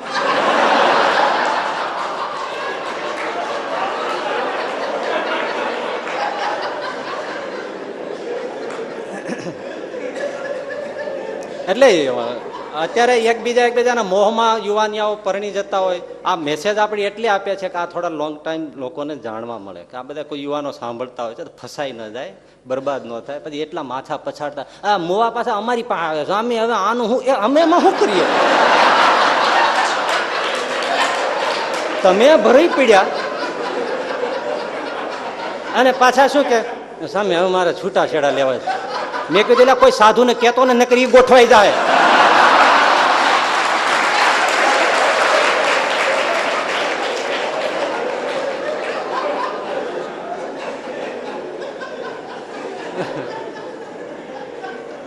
એટલે આ નાજુક વિષય છે, એટલે એમાં સલાહ વડીલોની લેવી જરૂરી છે. હું હજુ બહુ તમને એક વાત કહું, વડીલોની સલાહ એટલે એમાં માતા પિતા જ હોય એવું નહીં. એટલા માટે કે મેં આવા પણ ઘણા કિસ્સા જોયા છે કે માતા પિતાના સલાહ માનીને જે પરિણા છે એવા યુવાનો પણ દુઃખી છે, અને જે માતા પિતાની સલાહ નથી જ માની અને પરિણા છે એવા સુખી છે. એનું કારણ ફોલ્ટ ક્યાં છે? માતા પિતામાં. શું એ હકીકત અમુક જોઈ નથી શકતા. એક દાખલો તમને એમ દઉં કે એક જણાને માતા પિતાને વિરુદ્ધ જ લગ્ન કર્યા. માતા પિતાએ કીધું મને વચ્ચે મળો, મને કે તમે તમારો છોકરો આવે છે તમારી પાસે, તમે જરા કહો ને કે આવું ન હોય ને આમ ન હોય ત્યાં. મેં કીધું હું સાંભળી રહું. પછી મેં છોકરાને પૂછ્યું, મેં કીધું બાપા આવું બધું આમ કહે છે. મને કે તમે ઓલા બે ત્રણ ભાઈઓ છે એને પૂછી જોજો. હવે એ વડીલો, એટલે હું તમને એમ કહી શકું કે સલાહ લેવી તટસ્થ વ્યક્તિની લેવી. તટસ્થ વ્યક્તિ હોય એ બધું જોઈ શકશે. અને માતા પિતા તો અમુક આમ કરીએ તો અમને આમ થાય, એની તકલીફ પોતાની હોય. એમ અમારે શું, અમારે હવે જે કોને જવાબ દેવા, તમારે જવાબ બરાબર છે, આનું શું કરવું એમ. એટલે વડીલો હતા એમણે કીધું કે ભાઈ આમના બેયને સ્ટેટસ સરખા છે, સ્વભાવ સારા છે, પરિવાર સારા છે, એમાં કોઈ સામે મૂંઝાવા જેવું નથી ને છોકરાઓનું બિલકુલ સારું છે. બાપુજી એની રીતે ગણિત માંડ્યા કરે છે, એ ગણિતમાં કોઈ દમ નથી. હવે બે ત્રણ જણાએ કીધું, મેં કીધું ઓકે બરાબર છે, મારે કંઈ કરવાનું જ નહોતું, ખાલી અભ્યાસ જ કરવાનો હતો, PhD. અને ખરેખર એને પછી ઓલો છોકરા મને પૂછ્યું, મને કે શું બાપા શું ક્યાં છે? મેં કીધું વડીલો આ બધું આમ કે છે ને બાપા આમ કે છે, તને કેમ લાગે? મારે તો આમ કરવાનું જ છે ને, વડીલો કે છે એના માટે મેં ભરોસો રાખ્યો છે કે આ ડાયા માણસો કે છે. મેં એને કીધું કે આમાં કે ખોટું છે તો એ કે છે નથી ખોટું. મેં કીધું તો કર, સુખી છે એવા. ત્યારે એવા યુવાની આવે છે કે જેના બાપા કે અહીંયા જો બોલ્યો કે મને આ ભૂખી ગમતું નથી. નહીં, અહીંયા જ. તને ખબર ન પડે એમાં. મને ખબર ન પડે પણ નહીં, આ તને ખબર નથી એનો બાપ કેવો સારો છે. ભાઈ એનો બાપ સારો છે પણ મારે ઘર જમાઈ રહેવાનું છે. બોલ્યો કે એને બાપને ભેળું રહેવાનું છે, એને ઘરે જઈ જમાઈ રહ્યો છે. અને હારા હોય એના છોકરા છોકરી બધા સંસ્કારી જોઈને સારા જોઈએ એવું થોડું છે. મીઠામાં મીઠો કેરી આપતો આંબો હોય એમાં કાચા ભડદા નથી આવતા એમ. એવા હોય તેમના છોકરા એવા ન હોય. પ્રહલાદ કેવા ભક્તરાજ, એનો દીકરો વિરોચન કેવો અનાડી, એવું નક્કી છે કાંઈ? પણ આગ્રહ કરીને પછી આ કરીને પરણાવે, પછી એ કંકાસ ને ક્લેશમાં જિંદગી પૂરી થઈ જાય, પછી બધા અટવાય. એટલે સલાહ લેવી પણ તટસ્થ અને સમજદાર અને વડીલ જે બધી જ રીતે વિચારીને આપણને કહે છે. એટલે માતા પિતાની સલાહ લેવી, આદર રાખવો, સાચી કહેતા હોય તો માની લેવી. લગ્નનું તો આવું છે. ધંધાના બીજા બધા ક્ષેત્રો છે એમાં એવું છે, જેનું જે ક્ષેત્ર અને જેનો જે નિષ્ણાત એને પૂછવું. હવે મને આવીને કોઈ પૂછે, મને કે સ્વામી મારે એક ખેતર ઉગમણે છે, એક ખેતર આથમણે છે, હું કઈ વાડીઓ કૂવો કરું પાણી થાય? એટલે મને શું ખબર પડે? એનો જે નિષ્ણાત હોય તમે એને પૂછો કે કઈ જગ્યાએ પાણી કરવાનું છે. હમણાં થોડા વખત પહેલા મને એક જણ આવીને મને કે સ્વામી હું નરોડા જમીન લઉં કે સરખેજ બાજુ લઉં? મેં વચમાં લે.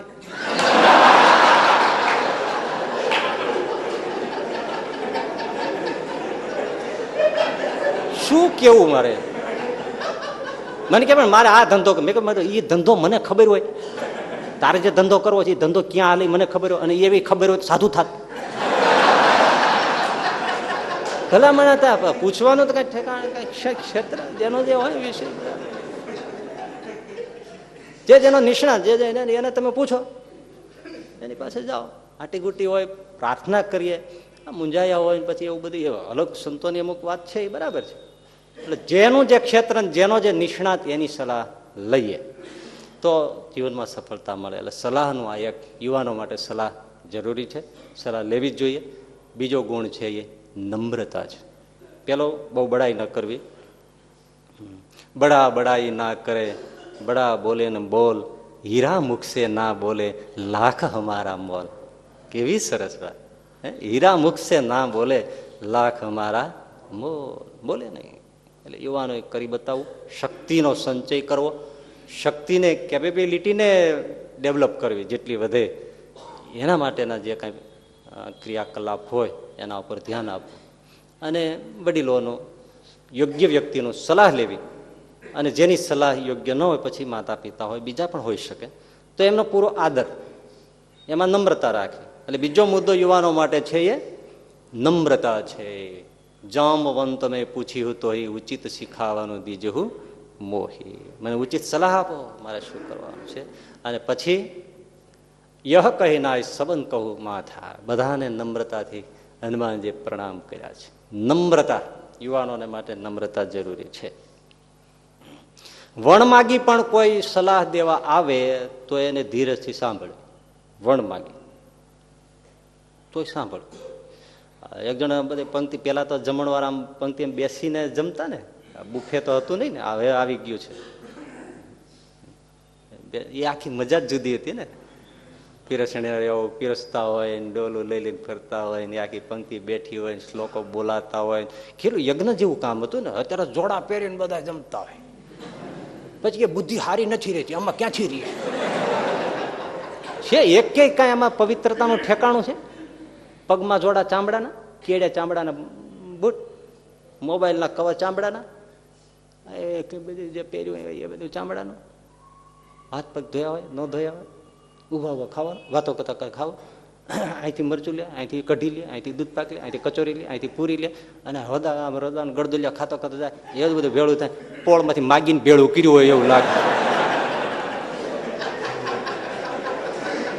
પણ હવે એ કર્યા વગર એ છૂટક્યો નથી. સમાજ એવો થઈ ગયો છે, જમાનો એવો છે, સમય ફટાફટ આવીને આવીને ખાઈને અને એટલી બધી વાનગીઓ બનાવે કે શું ખાવું.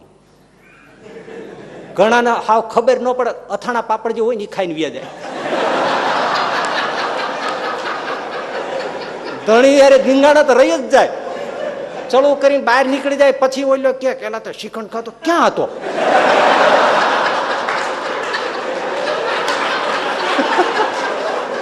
તે શું ખાધું. હવે આરે ચાખવા જે વસ્તુ હોય એને ભટકાવી જાય. બોલો કઈ ખબર ન. અને પછી એવડે હાથ ધોવા માટે લાઈનોમાં ઉભું રહેવાનું. એટલે બધા રાડ્યું હોય નાખતા હોય પાછળ. એ ભાઈ હાલો હાલો બધા હુકાઈ જાય બધું હાલો.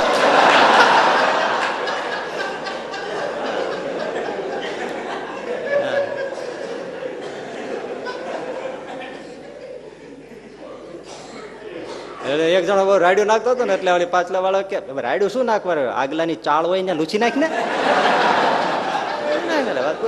ઓલો કે લૂછું તો ખબર ના પડી જાય. ઓલો કે તન પડી.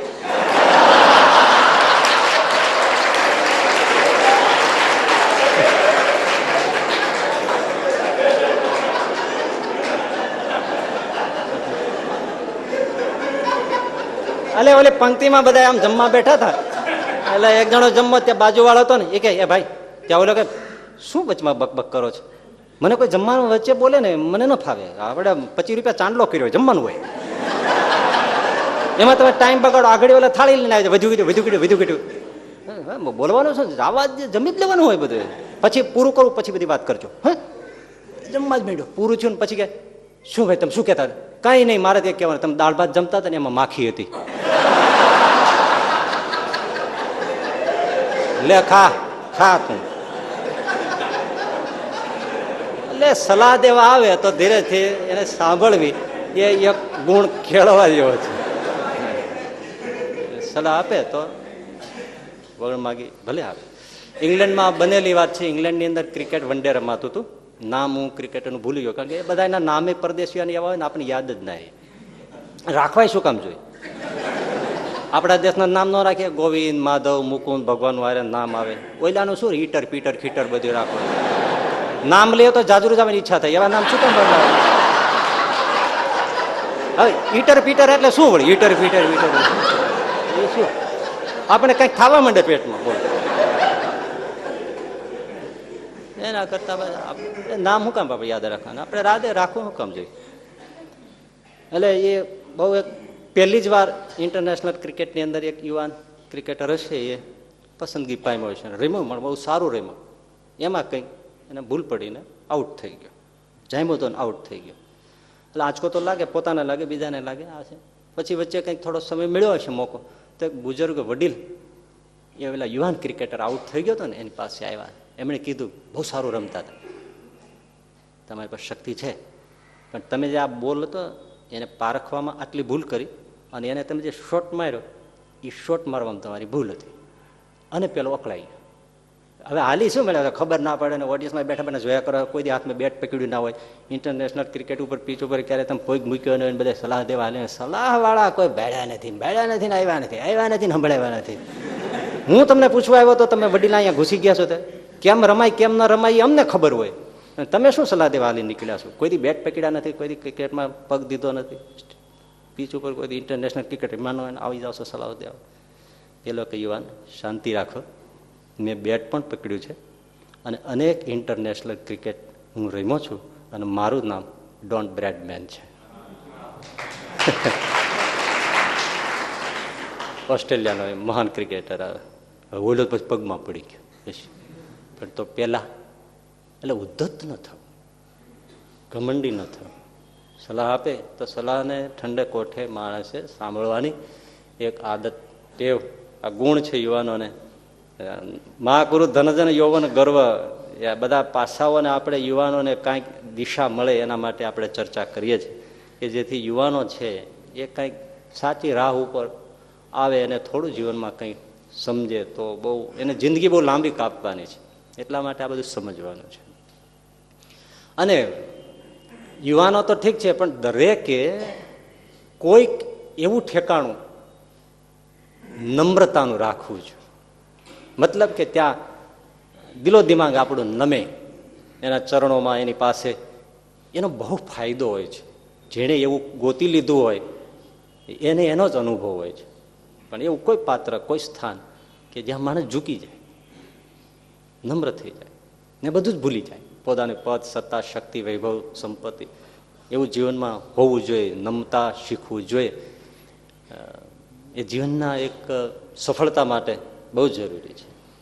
પ્રસેનજીત મહારાજા ભગવાન બુદ્ધ નગરમાં આવ્યા એટલે મળવા માટે તૈયાર થયા. પણ એના જે દિવાન હતા ને એને ગમ્યું નહીં. થોડુંક આ સાધુ સંતોની પાસે ઘણા ને, આજે તમે જુઓ, અમે કોઈ જગ્યાએ નીકળ્યા હોય અને કોઈ આપણે રેલવે ઉપર, સ્ટેશનમાં કે કોઈ એરપોર્ટે કે કોઈ જગ્યાએ કે કોઈ ક્યાંય હોય ને અચાનક કોઈ હોય ભાવુક આવી પ્રણામ કરે અને એમાંય કોઈ દંડવત કરે તો આજના તો ઘણા નાક મંડે સાફ કરવા, બોલો. પણ એ બહુ સંતોને, જેને કોઈને દંડવત ગમતા હોય એ અલગ વસ્તુ છે, પણ બધાને કઈ દંડવત ગમે એવું નથી હોતું. પણ એ કરી શકે છે એ એને ધન્યવાદ છે. મહાનતા એને છે કે એ કેટલો પેલો થયો હોય ત્યારે લાકડીની જેમ કોઈના ચરણોમાં પડતો હોય છે. ઉત્કૃષ્ટતા એના જીવનને છે. સલામ એને કરવી જોઈએ. ઝૂકતા તો શીખ્યો છે. એટલે નમ્રતા, નમવું પ્રસેનજીત મહારાજને તો ગમતું, પણ એટલે દિવાનને રૂચ્યું નહીં. આવો મોટો રાજા અને ફકીર, ભગવા કંથા પહેરનારો, અને એના ચરણોમાં જઈને પડે એ ગમે નહીં. ગયા નૈમાં બધી કથા જુદી છે. પાછા વળતા હતા ને તો દિવાનથી રેવાયું ને. જે રીતે પ્રસેનજીત નૈમાં આ બધું થયું ને ભગવાન બુદ્ધો પ્રૌઢ પ્રગલ્ભ વચ્ચે આવતા આવતા પણ દિવાનથી રહેવાનું નહીં ને એટલે કહ્યું, અને કીધું મહારાજ માફ કરજો, પણ આપણા જેવા સમ્રાટને આવી રીતે સાધુ સંતોના ચરણમાં આમ પડી જવું, નમવું, એ ઠીક નથી, એ ગૌરવ નથી. હમણાં ઓબામા પેલા જાપાનના પ્રધાનને થોડુંક આમ વધારે ઝૂકી ગયા તો આખા દેશમાં ખળભળાટ થઈ ગયો કે અમારા દેશનું નીચું દેખાડ્યું છે. આટલું બધું નમીને એમણે કેમ પ્રણામ કર્યા જાપાનના રાષ્ટ્રપતિને કે વડાપ્રધાનને? એ અમારા દેશને નીચું જોવડાવ્યું છે. આવું બધું હશે એનો કોઈ પ્રોટોકોલ, આપણને ખબર નથી. શું નકામ વચમાં પડવું? પણ ઘણાને નમે ના ગમે એટલે આમને પછી રેવાયું નહીં ને એટલે પ્રસેનજીત મહારાજને કીધું, મહારાજ તમે આટલું બધું જે નિમાન આ બધું કર્યું, મને માથું એના ચરણમાં મહારાજ મૂક્યું. માથું સાધુના ચરણમાં, ભિક્ષુકના ચરણમાં માથું મૂકી દીધું તમે, અને કેટલી વાર સુધી એમને તમે નમાવી રહ્યા. મને બહુ હીણપટ લાગી. ક્યાં આપણું સામ્રાજ્ય અને ભગવી કંથાવાળો માણસ, એના પગમાં તમે નાનું બાળક માતાના ગોદમાં માથું મૂકે એમ મૂકી દીધું એના ચરણમાં. મને ઠીક નથી. હવે દિવાન એટલો બધો એમનો લાડલો હતો, બુદ્ધિવાળો હતો, એને અનાદર કરવો પણ ઠીક નહોતો લાગતો. પ્રસેનજીત પણ ગૌરવશીલ માણસ હતો, એટલે સીધું એમને કંઈ ન કહ્યું, પણ એ મોકો ખોળતા હતા. એમાં રસ્તામાં જતા જતા એક માણસની ખોપડી મળી ગઈ, એટલે એને ઠોકર વાગી ગઈ અને દડી ગઈ. એટલે પ્રસેનજીત મહારાજે કીધું, દિવાનજી આ ખોપડી લઈ લ્યો. એટલે લઈ લીધી અને કીધું કે દિવાનજી આ ખોપડી છે ને બજારમાં વેચી આવો, અને એના જે પૈસા આવે ને એ મને તમે કહો. મહારાજ તમે આ વેચવાનું કહો છો? રાતી પાય પણ ના આવે એમ કહીને ફેંકી દીધી ખોપડી. વેચવા માટે કહો છો તમે? આને અડે નહીં કોઈ, આ તો તમે હુકમ કર્યો એટલે મેં હાથમાં લીધી, બાકી આને કોણ લે? આના પૈસા કાંઈ ના આવે. ના આવે તો કે ના, આપણા પગ તો અથડા નતા, ઠોકર તો ખાઈને ઉલ્લી ગઈ હતી ને. તો કે હા, ભલા માણસ આ માથાને એક સાધુના ચરણમાં નમી લેવા દે ને, નહીતર આ ઠોકરો ખાઈને દડતી થઈ જશે. બાકી દડતી થઈ ગઈ એ ખોપડીની જેમ આ પણ રસ્તા ઉપર દડતી છે ત્યારે એની કશીય કિંમત નથી આવવાની, અને જેની તેની ઠોકરો ખાઈને રસ્તામાં રજળશે એના કરતા કોઈ સંત, ફકીર, સાધુ એના ચરણમાં આ ખોપડીને નમી લેવા દે ને. એટલે નમવું ઉત્તમ છે, નમ્રતા બહુ ઉત્તમ છે. આમ તો દેવ મંદિરે જાય ને અહંકાર ખાલી કરવાની જ વાત છે, માથું ફોડવાની વાત છે, પણ માથું આપણે ફોડી નથી શકતા એટલે શ્રીફળ ફોડીએ છીએ. શ્રીફળનું પ્રતિક તો એ છે, પણ કહેવાનું એ છે કે મગજમાં રાઈ ભરાણી છે, પાણી ભરાણું છે, કાઢી નાખવું, એટલે નાળીનું પાણી કાઢીને આમ કરી નાખે છે. હા, એટલે નમ્રતા બહુ જરૂરી છે. પણ આજનો યુવાન બેફામ થઈ ગયા છે. આજે કોણ કોને કહે? આજના યુવાનોને જે રીતે રસ્તાઓમાં રખડતા અને ભટકતા અને જે સમસ્યાઓ પેદા કરતા, તમે ભાગ્યશાળી છો. અહીંયા આવો છો એટલે હું નથી કહેતો, પણ કોઈ પણ ના તમે સત્સંગમાં જનારા યુવાનો બહુ ભાગ્યશાળી. ઘણી વાર પગે લાગવાનું મન થાય એવું લાગે કે ને, કેટલા સંસ્કાર હોય છે, મર્યાદા હોય છે, ચૂકવાની, વંદન કરવાની, દેવ મંદિરે જવાની, કંઈ સારું સાંભળવાની. હાલો હું તો એમ કહું છું, જીવનમાં ઉતારી ન શકે પણ સારું સાંભળવું ગમે એ એક પ્રથમ પગથિયું છે ને. ઓલા લોકોને હમણાં થોડા દિવસ પહેલા મને એક જુવાન કહેતો તો, એ આમ બહુ જિજ્ઞાસુ પોતે, દર શુક્રવારે આવે છે. તો એનો એક મિત્ર હતો, તો એને એમ થયું કે કોઈ પણ બહાને મારી એકવાર અહીંયા લઈ આવો, એકવાર આવશે ને ચાખશે તો પછી એને કંઈક જીવનનું ઉપયોગી આવશે. એટલે પોતાની બાઇક ન લીધી ને પેલા દોસ્તારની બાઇક લઈને એને કીધું આપણે એક જગ્યાએ જવું છે, ત્યાં પાર્ટીમાં લગ્નનું કંઈ હશે ત્યાં જવાનું છે. એટલે એનું બાઇક લઈને નીકળ્યા. હવે પૂરું થઈ ગયું 7:30 વળતા હતા. એટલે એમણે કીધું લાય હું ચલાવી લઉં. એટલે આ ચલાવવા બેઠો, જે જુવાન અહીંયા આવતો હતો એને બાઇક હાથમાં લઈ લીધી. ગુરુકુળના ગેટ આવ્યા. એટલે પેલો કે તું આ ક્યાં લઈ જઈશ? તો કે અહીંયા હમણાં યુવાનો આવશે બધા અને સત્સંગ થશે, સાધુ સંતો વાતો કરશે અને યુવાનોને લગતી તને જીવનમાં ફાયદો થશે, તું થોડું સાંભળ. ના યાર, તે આ શું કર્યું? ના મારે ત્યાં નથી આવું. અરે પણ તને ન ગમે તો બીજી મિનિટે ઉઠી જાય ને. તને થોડો આનંદ આવે, તને કાંઈક મનમાં હળવાશ આવે તો તું બેસજે, નહીં તો તું ઉઠી જાય છે. ના મારે અંદર આવવું જ નથી ને. અરે પણ તું અહીંયા સુધી આવી ગયો છો તો કે ના મારી સાથે જીદ નહીં કરવાની. ના હું તો તું બાઇક રાખ, હું ચાલીને વિયો જાઉં. ભાઈ ના, તારું બાઇક છે તું લે, તો મારી પાસે મારે આવવાનું કોઈ સાધન નથી. તો તું મને મૂકીને વિયો જાય તો હું શામાં રાતે 12 વાગી જાય કેવી રીતે આવી? તો કે એના વાંધો નહીં, તું દોસ્ત છે ને, તું સાંભળ, હું તારી રાહ જોઈશ. ક્યારે પૂરું થાય? તો 11:30 તો થઈ જાય. તો કે હું 11:30 તને રિંગ કરીશ. એ રાતના 9:30 થી 11:30 સુધી બહાર ચાની કીટલીએ બેઠો રહ્યો, અહીંયા ન આવ્યો. અને 11:30 જેવા થયા એટલે આને રિંગ મારી કે તારું પૂરું થઈ ગયું? તો કે મારું પૂરું થઈ ગયું, તારું પૂરું થઈ ગયું. અને આવીને લઈને ગયો. પણ અંદર આવ્યો. એટલે જે સાંભળે છે બહુ સદભાગી છે, સદનસીબ છે. આજે આ બધા યુવાનોને અને નબીરાઓને જે શરાબ પીને એક્સિડન્ટ કરનારા અને હિટિંગ કરીને જનારા ગાડીઓ નબીરાઓને આપણને કથાઓ સાંભળીએ છીએ ત્યારે બહુ દુઃખ થાય છે. અને એના માટે મને એક જે થોડું મળ્યું તો મને એમ થઈ ગયું કે હું તમને સંભળાવું, એ સાંભળવા જેવું છે. નહીતર આ લઈને આવીને આ બધું કરવું મને ખેલ ફાવે નહીં. પણ એટલું બધું સરસ છે કે આમ તમે આજના યુવાનને જે એને કહ્યું છે, કવિત છે, પણ તમે શબ્દને બહુ ધારજો. એનું મૂળ હેડિંગ છે દોસ્ત તું ક્યાં જાય છે. હવે કવિ વાત કરે છે, દિલ પૂછે છે મારું, અરે દોસ્ત તું ક્યાં જાય છે? જરાક તો નજર નાખ, સામે કબર દેખાય છે. ક્યારે મોત આવી જશે યાર, હવે તને કાંઈ ખબર નથી. કેટલી આયુષ્ય હશે? આયુષ્ય નિરતન અંજલિ ટપકત હૈ શ્વાસો શ્વાસ, હરિભજા વીણ જાત હૈ અવસર ઈશ્વરદાસ. હાથમાં અંજલિમાં પાણી ભર્યું હોય, હવે આ બધા આમાં જઈને ઘડીમાં ખાલી થઈ જાય. તમે જો તિલક ચાંદલા માટે આપણે થોડું પાણી લીધું ને ખ્યાલ ન રહ્યો તો આમ જો ખાલી હોય. આમ કોઈ આમ આવ્યું હોય એમાં કોઈ વાત કરતા રહે, હા હું અહીં જો કાંઈ ન હોય. વહી જાય છે ને, આપણને અનુભવ છે. આ આયુષ્ય નીર, આપણું આયુષ્ય છે પાણી છે, અને તન છે આ શરીર છે એ અંજલિ છે. અંજલિ એટલે આપણે આમ આમ વાળ્યું ને એ અંજલિ હથેળી છે. એ ટપકત હે શ્વાસો છે, શ્વાસ રૂપીથી ટીપા પડે. તમે વિચાર કરો, ઈશ્વરદાસજીએ લખ્યું છે. ઈશ્વરદાસજીની વાત કરી હતી ને, એને આ લખ્યું છે. આયુષ્ય નીર તન અંજલિ ટપકત હે શ્વાસો શ્વાસ, હરિભજાવીને જાત હે અવસર ઈશ્વરદાસ. જે જાણે છે એને ખબર પડે છે કે હરિભજા એમ. એ દોસ્ત તું ક્યાંય જાય, ક્યાં જાય છે? જરાક તો નજર નાખ, સામે કબર દેખાય છે. મોત નહોતો તું વિચાર કર. ના વ્યવહાર સચવાય છે, ના તહેવાર સચવાય છે. દિવાળી હોય કે હોળી, બધું ઓફિસમાં જ ઉજવાય છે. આ બધું તો ઠીક હતું, પણ હદ તો ત્યાં થાય છે. લગ્નની મળે કંકોત્રી, ત્યાં સીમંતમાં માંડ જવાય છે. દિલ પૂછે છે મારું, અરે દોસ્ત તું ક્યાં જાય છે? 5 આંકડાના પગાર છે, પણ પોતાના માટે 5 મિનિટ પણ ક્યાં વપરાય છે? હે, 5 આંકડાના પગાર છે, પણ પોતાના માટે 5 મિનિટ પણ ક્યાં વપરાય છે?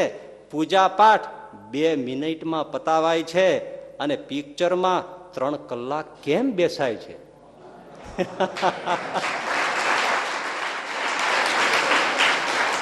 એ બધાએ તમારે બધાએ પણ સમજવા જેવું છે. આખો દિવસ વન ડે ક્રિકેટ હોય તો બેસી જ રહેશે ને આમ ગોયાન જેમ. અને આરતી કે સ્તુતિ કે 15-20 મિનિટ લાંબી ચાલે તો અહીંથી કીડિયું ચડે. સત્સંગી હોય તોય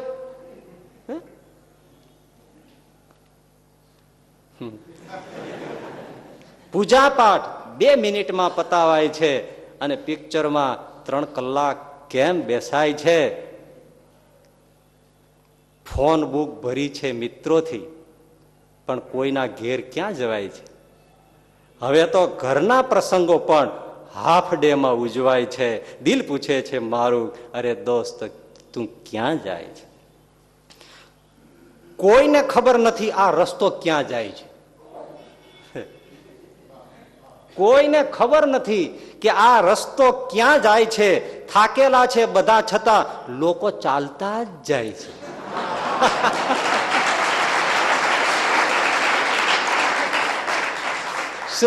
લખ્યું છે, હું સલામ કરવી પડે મને. મેં કીધું મારે તો તમને સંભળાવું જ છે એમ. કોઈને ખબર નથી કે આ રસ્તો ક્યાં જાય છે. ખરેખર ગતિ કો લોક ગતાનું ગતિ કો લોક અનુસરે. એક ગયો એને પાછળ જાય, બીજો જાય, હાલ્યા રાખે. હકીકતમાં ઓઈલો પરિણો, બાપ પરિણા, દીકરો પરિણો, ઓઈલો પરિણો, એના દીકરા એના પરિણા, એને પરિણા, આમાં હાલ્યું જ જાય. કોઈ હાલ્યું જ જાય, બધા રાયડું પાડે ને બધા હાલ્યા જ જાય. ઘરમાં બાપા પૂજાને કહેતા હોય કે આમાં ક્યાં પડ્યા, આ કાદવમાં કીચડમાં, પાછો છોકરાને જોજો પરણી જાય છે. એટલે બધા લોક ક્યાં જાય છે કોઈને ખબર નથી. આ રસ્તો ક્યાં જાય છે. થાકેલા છે બધા, છતાં લોકો ચાલતા જ જાય છે. કોઈને સામે રૂપિયા તો કોઈને ડોલર દેખાય છે. તમે જ કહો મિત્રો, શું આને જ જિંદગી કહેવાય છે?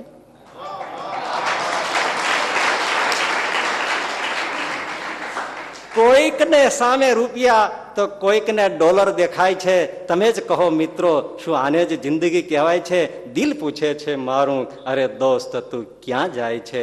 બદલતા આ પ્રવાહમાં આપણા સંસ્કાર ધોવાય છે. આવનારી પેઢી પૂછશે સંસ્કૃતિ કોને કહેવાય છે? ખબર નહીં પડે સંસ્કૃતિ કોને કહેવાય છે. બદલતા આ પ્રવાહમાં આપણા સંસ્કાર ધોવાય છે. આવનારી પેઢી પૂછશે કે સંસ્કૃતિ કોને કહેવાય છે? એક વાર તો દિલને સાંભળો, બાકી મન તો કાયમ મૂંઝાય છે.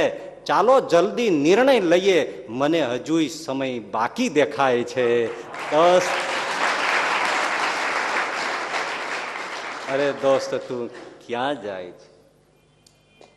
એટલે યુવાનોને આ સમજવાની નમ્રતા, એની બધી શીખ છે. રાખે એવું ગુમાન જાણે મોટો નવાબ. બધા જરાક લોડક્યો લો હોય, હાલતો હોય તો ધરણી ધ્રુજતી હોય, બાઈક કે સ્પ્લેન્ડર જેવું હોય તો કીક મારે હાશ દઈને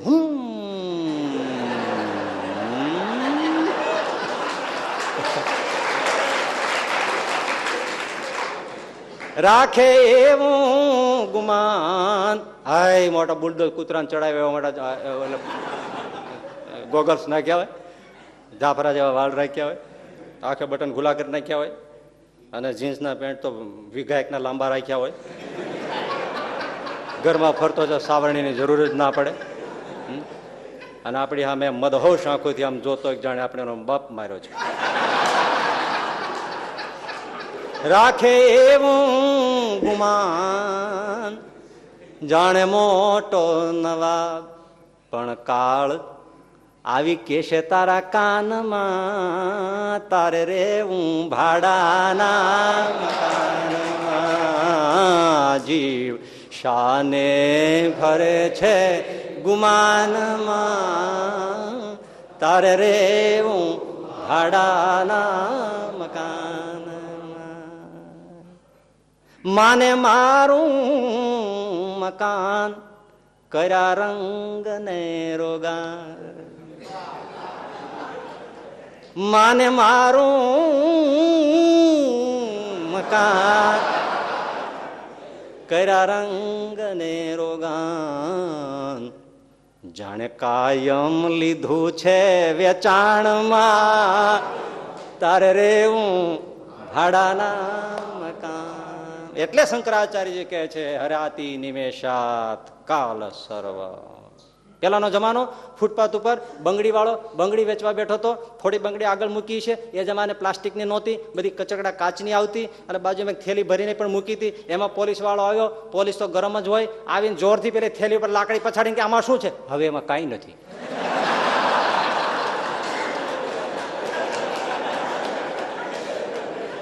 હતું તે લાકડી પછાડી ને, હવે એમાં કાંઈ નથી. બસ આવી રીતે માણસ ટપ દઈને પડી જાય છે. કાળ રૂપી આ તમે નદી ભાદર હોય, મહી હોય, એના તટ ઉપર પેલા વાઘરી લોકો તરબૂચ વાવતા હોય છે, ટેટી વાવતા હોય છે. પછી આવી મોટો કાતો લઈ હાથમાં લઈને ફરતો હોય છે. જેનું ડીટ દેખાય કાટ દઈને મૂકી દે. એમ કાળ રૂપી છે ને આવો કાતો લઈને ફરે છે. જેનું ડીટ પાટકી ગયું ને તટ દઈને પાડી લાત મારી દે છે અને નદીના પટમાં દોડવી દે છે. માટે હરાતી નિમેષાત કાલ સર્વમ, બધું ભસ્મીભૂત કરી નાખશે. પેલા હે યુવાન, તું ગૌરવ કરજે પણ ગર્વ કરતો નહીં. બેન હોય, દીકરી હોય, પોતાના કુળનો, પોતાના ખાનદાનનો, કુટુંબનો, દેશનો, સંસ્કૃતિનો, સમાજનો એનું ગૌરવ કરે. અને જે કાંઈ આપત્તિઓ આવે એમાં ભાંગે નહીં. જરીક પેલું ધાર્યું ના થાય તો આત્મહત્યાનો માર્ગ ના લે. ગઈ સભા પછી છૂટીને મને એક ભાઈ મળ્યા, બધું નામઠામ બહુ જાજા નહીં દઉં, પણ એક વિદ્યાર્થી એનું નામ કેતન, અધૂરું જ નામ દઈશ, પુરાણી સ્વામી પ્રેમ પ્રકાશ દાજી સ્વામી. એ વખતે એ રાજકોટ ગુરુકુળમાં એ વિદ્યાર્થીઓ બધા સ્વામી પાસે સાંજે ઘણીવાર છોકરાઓ બેઠા હોય, આપણે બેસતા અને એ પુરાણી સ્વામી મીઠી મીઠી વાતો કરતા હોય.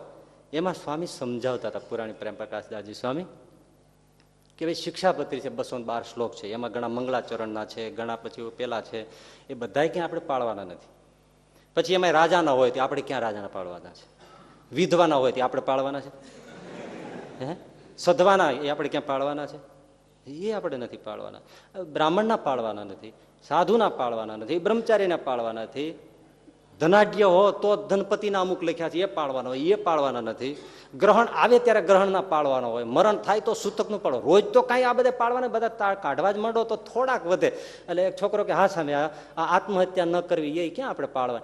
સ્વામી કે નહીં હો કેતન, એ તો ખાસ પાળવાનું. એટલે ત્યારે કેતન કઈ બોલ્યો નહીં, એ તો ખાસ પાળવાનું. તે કેમ તારવી નાખ્યો એ શ્લોક? બીજા તારવાય બરાબર છે, વિધવાના, સદ્વાના, બ્રાહ્મણના, રાજાના એ બધા ઠીક છે, આ તો બધાને છે. કેતન એ તો ખાસ પાળવાનું. વર્ષો વયા ગયા વાતને, છોકરો વયો ગયો ગુરુકુળમાંથી, ભાવનગરમાં એને ધંધો હીરાનો એમાં સેટ થયો, ઘણું કમાયો. ફ્લોપ જતા કે વાર છે, હરાતી નિમેષાત કાલ સર્વમ, ધંધો ચોપટ થઈ ગયો, દેવું ભયંકર ચડી ગયું, ઉઘરાણીઓવાળા જીવ ખાય, અને ભયંકર નિર્ણય લઈ લીધો આ કેતને. મર્યા વગર છૂટકો નથી. કાતિલ ઝેરની બોટલ લઈ આવ્યો, બનેલી હકીકત, પોતાના એકાંત રૂમની અંદર બેઠો, બાજુમાં બોટલ મૂકી, અને જે કાંઈ મિલકત હતી, મકાન આ તે બધાને લેખિત, બધાના કાગળિયાના કવર ને બિલ જે કહેવાય ને એ બધું કરીને એક એક કવરમાં આના નામે આટલું, આના નામે આટલું, આનું આટલું, બધું કોનું શું છે બધા કવરો ફિટ કરી અને બધું થપ્પો મૂક્યો, રેડી થઈ ગયો, ખોલીને પીવાની તૈયારી. છેલ્લી વાર કે ભગવાનને યાદ કરી લઉં, આમાં મારે બીજો કોઈ ઉગરવાનો ઉપાય નથી. હું તમને એક વાત સલાહ દઉં, મારે કેવું ન જોઈએ પણ હું તમને કહી દઉં છું. આપણે જે પ્રવચનો કર્યા છે એમાં ઘણાને અમુક વાતો એમ લાગે કે આ સ્વામી શું કામ કહેતા હશે, પણ તમે જાજુ નથી જોઈ શકતા. અમે ક્યાંક બીજું ઘણું બધું સાંપ્રદાયિક હોય, બીજું હોય, વૈશ્વિક હોય, આ બધું જોયું હોય છે, તો બધાને નથી જરૂર પડતી, ચાલો, પણ 5 જણા તેવા હોય કે એના માટે અમૃત થઈ જતું હોય છે. અને આજે અમુક પરિસ્થિતિ ન આવતી હોય પણ એની શરૂઆત થઈ હોય, એ તમારી નજરમાં ન હોય, અમને બધા ભટકાતા હોય એટલે ખબર હોય, એટલે એ શરૂઆતને પણ અમે લઈને કોઈક વાત કરતા હોઈએ છીએ, એટલે બાકી નિરર્થક નથી હોતી. એટલે માનો કે આપણે આપઘાતની આત્મહત્યાની વાત કરી તો કોઈને એમ થાય કે આટલું યુવાનને માટે આટલું બધું કહેવાની, એના કરતા કાંઈ ભક્તિની વાત કરો. ભાઈ કરશું, તું જીવતો રહે તો ભક્તિ કરશું આપણે. હા, પણ કોઈને આમાં તમને ખબર છે આમાંથી કોણ કોણ મૂંઝાતો હોય છે? હે, એમાં ભલે હું કહું બધા નહીં, એક મૂંઝાતો હોય એના માટે અમૃત થઈ જાય તો કામ કેવડું થાય. જિંદગી ન આપી શકીએ પણ યાર બચાવી તો શકીએ ને થોડી. હે કોઈને બે શબ્દોથી બતાવી તો શકીએ. અને એ બીજા ગમે એટલું કહે એનો વિશ્વાસ ના આવે, પણ ક્યારેક સાધુ બોલ્યો હોય એનો વિશ્વાસ આવી જતો હોય છે. અને એને ભગાવી કહેતો ને પછી રાત લઈને ઠાકોરજીને શ્રીજીને યાદ કર્યા, બધું યાદ કર્યું. મોટા સંતોને યાદ કરી લો, ગુરુદેવ શાસ્ત્રીજી મહારાજને યાદ કર્યા, પુરાણી પ્રેમ પ્રકાશદાસીને યાદ કર્યા. યાદ કરતાની સાથે સ્વામી આમ કહેતા દેખાણા, કેતન આ શ્લોક તો ખાસ પાડવાનો, આ કેમ તું ભૂલી ગયો? આત્મહત્યા નહીં કરવાની, એ તો કેતન ખાસ પાડવાનું. અને આંખમાંથી આંસુડાની ધાર થઈ ગઈ. કેટલા વર્ષ પહેલા સાધુ બોલ્યા હતા, કેતન આ તો ખાસ પાડવાનું. હે આંખમાંથી ધાર થઈ ગઈ, એકદમ બાકડો થઈ ગયો. આ શું? તેથી મેં સ્વામીને કીધું હતું, સ્વામી આ કઈ જરૂરનું નથી. અને મને કે આ તો ખાસ પાડવાનું. આંખમાંથી આંસુના ધાર આવી ગઈ. એ જ મિનિટે બધા કાગળો ફાડી નાખ્યા, બોટલ હતી લઈને ફેંકી દીધી. નહીં, મને સ્વામીએ જ કીધું છું કે આ તો તું કરતો જ નહીં, હવે નહીં મરું. માણસ બેઠો થઈ ગયો, ખોખારો ખાઈને બેઠો થઈ ગયો, શ્રીજીનું સ્મરણ કરીને સૂઈ ગયો. બીજે દિવસે જે ભગવાને ધાર્યું છે, મોટા સંતોએ ધાર્યું છે એમ થશે એમ કરીને જપ મીંડો કરવા, ભજન મીંડો કરવા. અને ભાઈ ધીમે ધીમે ધીમે દેવામાંથી બહાર નીકળો, લાખો કમાયો એ માણસ. અને પછી હમણાં છેલ્લે 2005માં સ્વાભાવિક રીતે એક હરિભક્તની રીતે હરિસ્મરણ કરતા કરતા પ્રભુના ધામમાં ગયા. એક વેણ. એટલે યુવાન હોય કે યુવતી હોય, પોતાના ખાનદાનનો કુળનો મનુષ્ય દેહની કિંમતની આપણે વાત કરી છે. નાખી શું કામ દેવું? ભજન કરી લ્યો ભલા માણસ. આજે તો કેટલી સવલતો છે, બહેનોને બેસવું કોઈ મંદિરમાં બેસી શકે છે, યુવાનોને બેસવું તો બેસે. અમારે કેટલી જગ્યા ખાલી છે, ભજન કરી લેવું. જીવનનો લક્ષ્ય એ છે, કાંઈ બીજા લક્ષ્ય ના સૂજે તો આ લક્ષ્ય તો આપણને ઓલરેડી પહેલેથી આપેલું છે, કરતા નથી આપણે. દુઃખ મેં સુમિરન સબ કોઈ કરે, સુખ મેં કરે ના કોઈ. સુખ મેં સુમિરન જો કરે તો દુઃખ કાહે કો હોય. પૈસો હોય ને બધું હોય, સુખ હોય ત્યારે હાલો પિક્ચરમાં જવું છે, દાબેલી ખાવા જવું છે, પીઝા ખાવા જવું છે. ભાઈ એ બધી નથી, ભજન કરો. સુખનો વેળા છે તો મૂડી ભેળી કરી લ્યો. પૈસા ભેળા કરો છો, ભજનની મૂડી કામ આવશે. રામ રૂપિયા રોક હે ખર્ચા ખૂટત નાહી. ઓલાનું તો રૂપિયો ડોલરનો અવમૂલ્યન થાય, પણ મારા હરિના નામનું ક્યારે અવમૂલ્યન થતું નથી. કે આજે ભાવ ઘટી ગયો ને કાલે ઘટી ગયો, એ ભાવ પ્રતિદિન કલયુગ જેમ જેમ વધશે. કલિયુગ કેવલ નામ આધારા, કલિયુગ કેવલ નામ આધારા. સુમીર સુમીર નર ઉતરે પાર. ભગવાનનું નામ જપતા જતા પાર ઉતરી જાય. આટલું સરળ સીધું સાદું છે. એટલે યુવાનીનું ગૌરવ કરવાનું, પણ ગર્વ ન કરવો. કારણ કે માયામય યદમ અખિલમ હિત્વા બ્રહ્મ પદમ ત્વમ પ્રવિશ વિદિત્વા. એ માયામય છે, એની વાતો પછી આજે આટલું બસ. સહજાનંદ સ્વામી મહારાજ.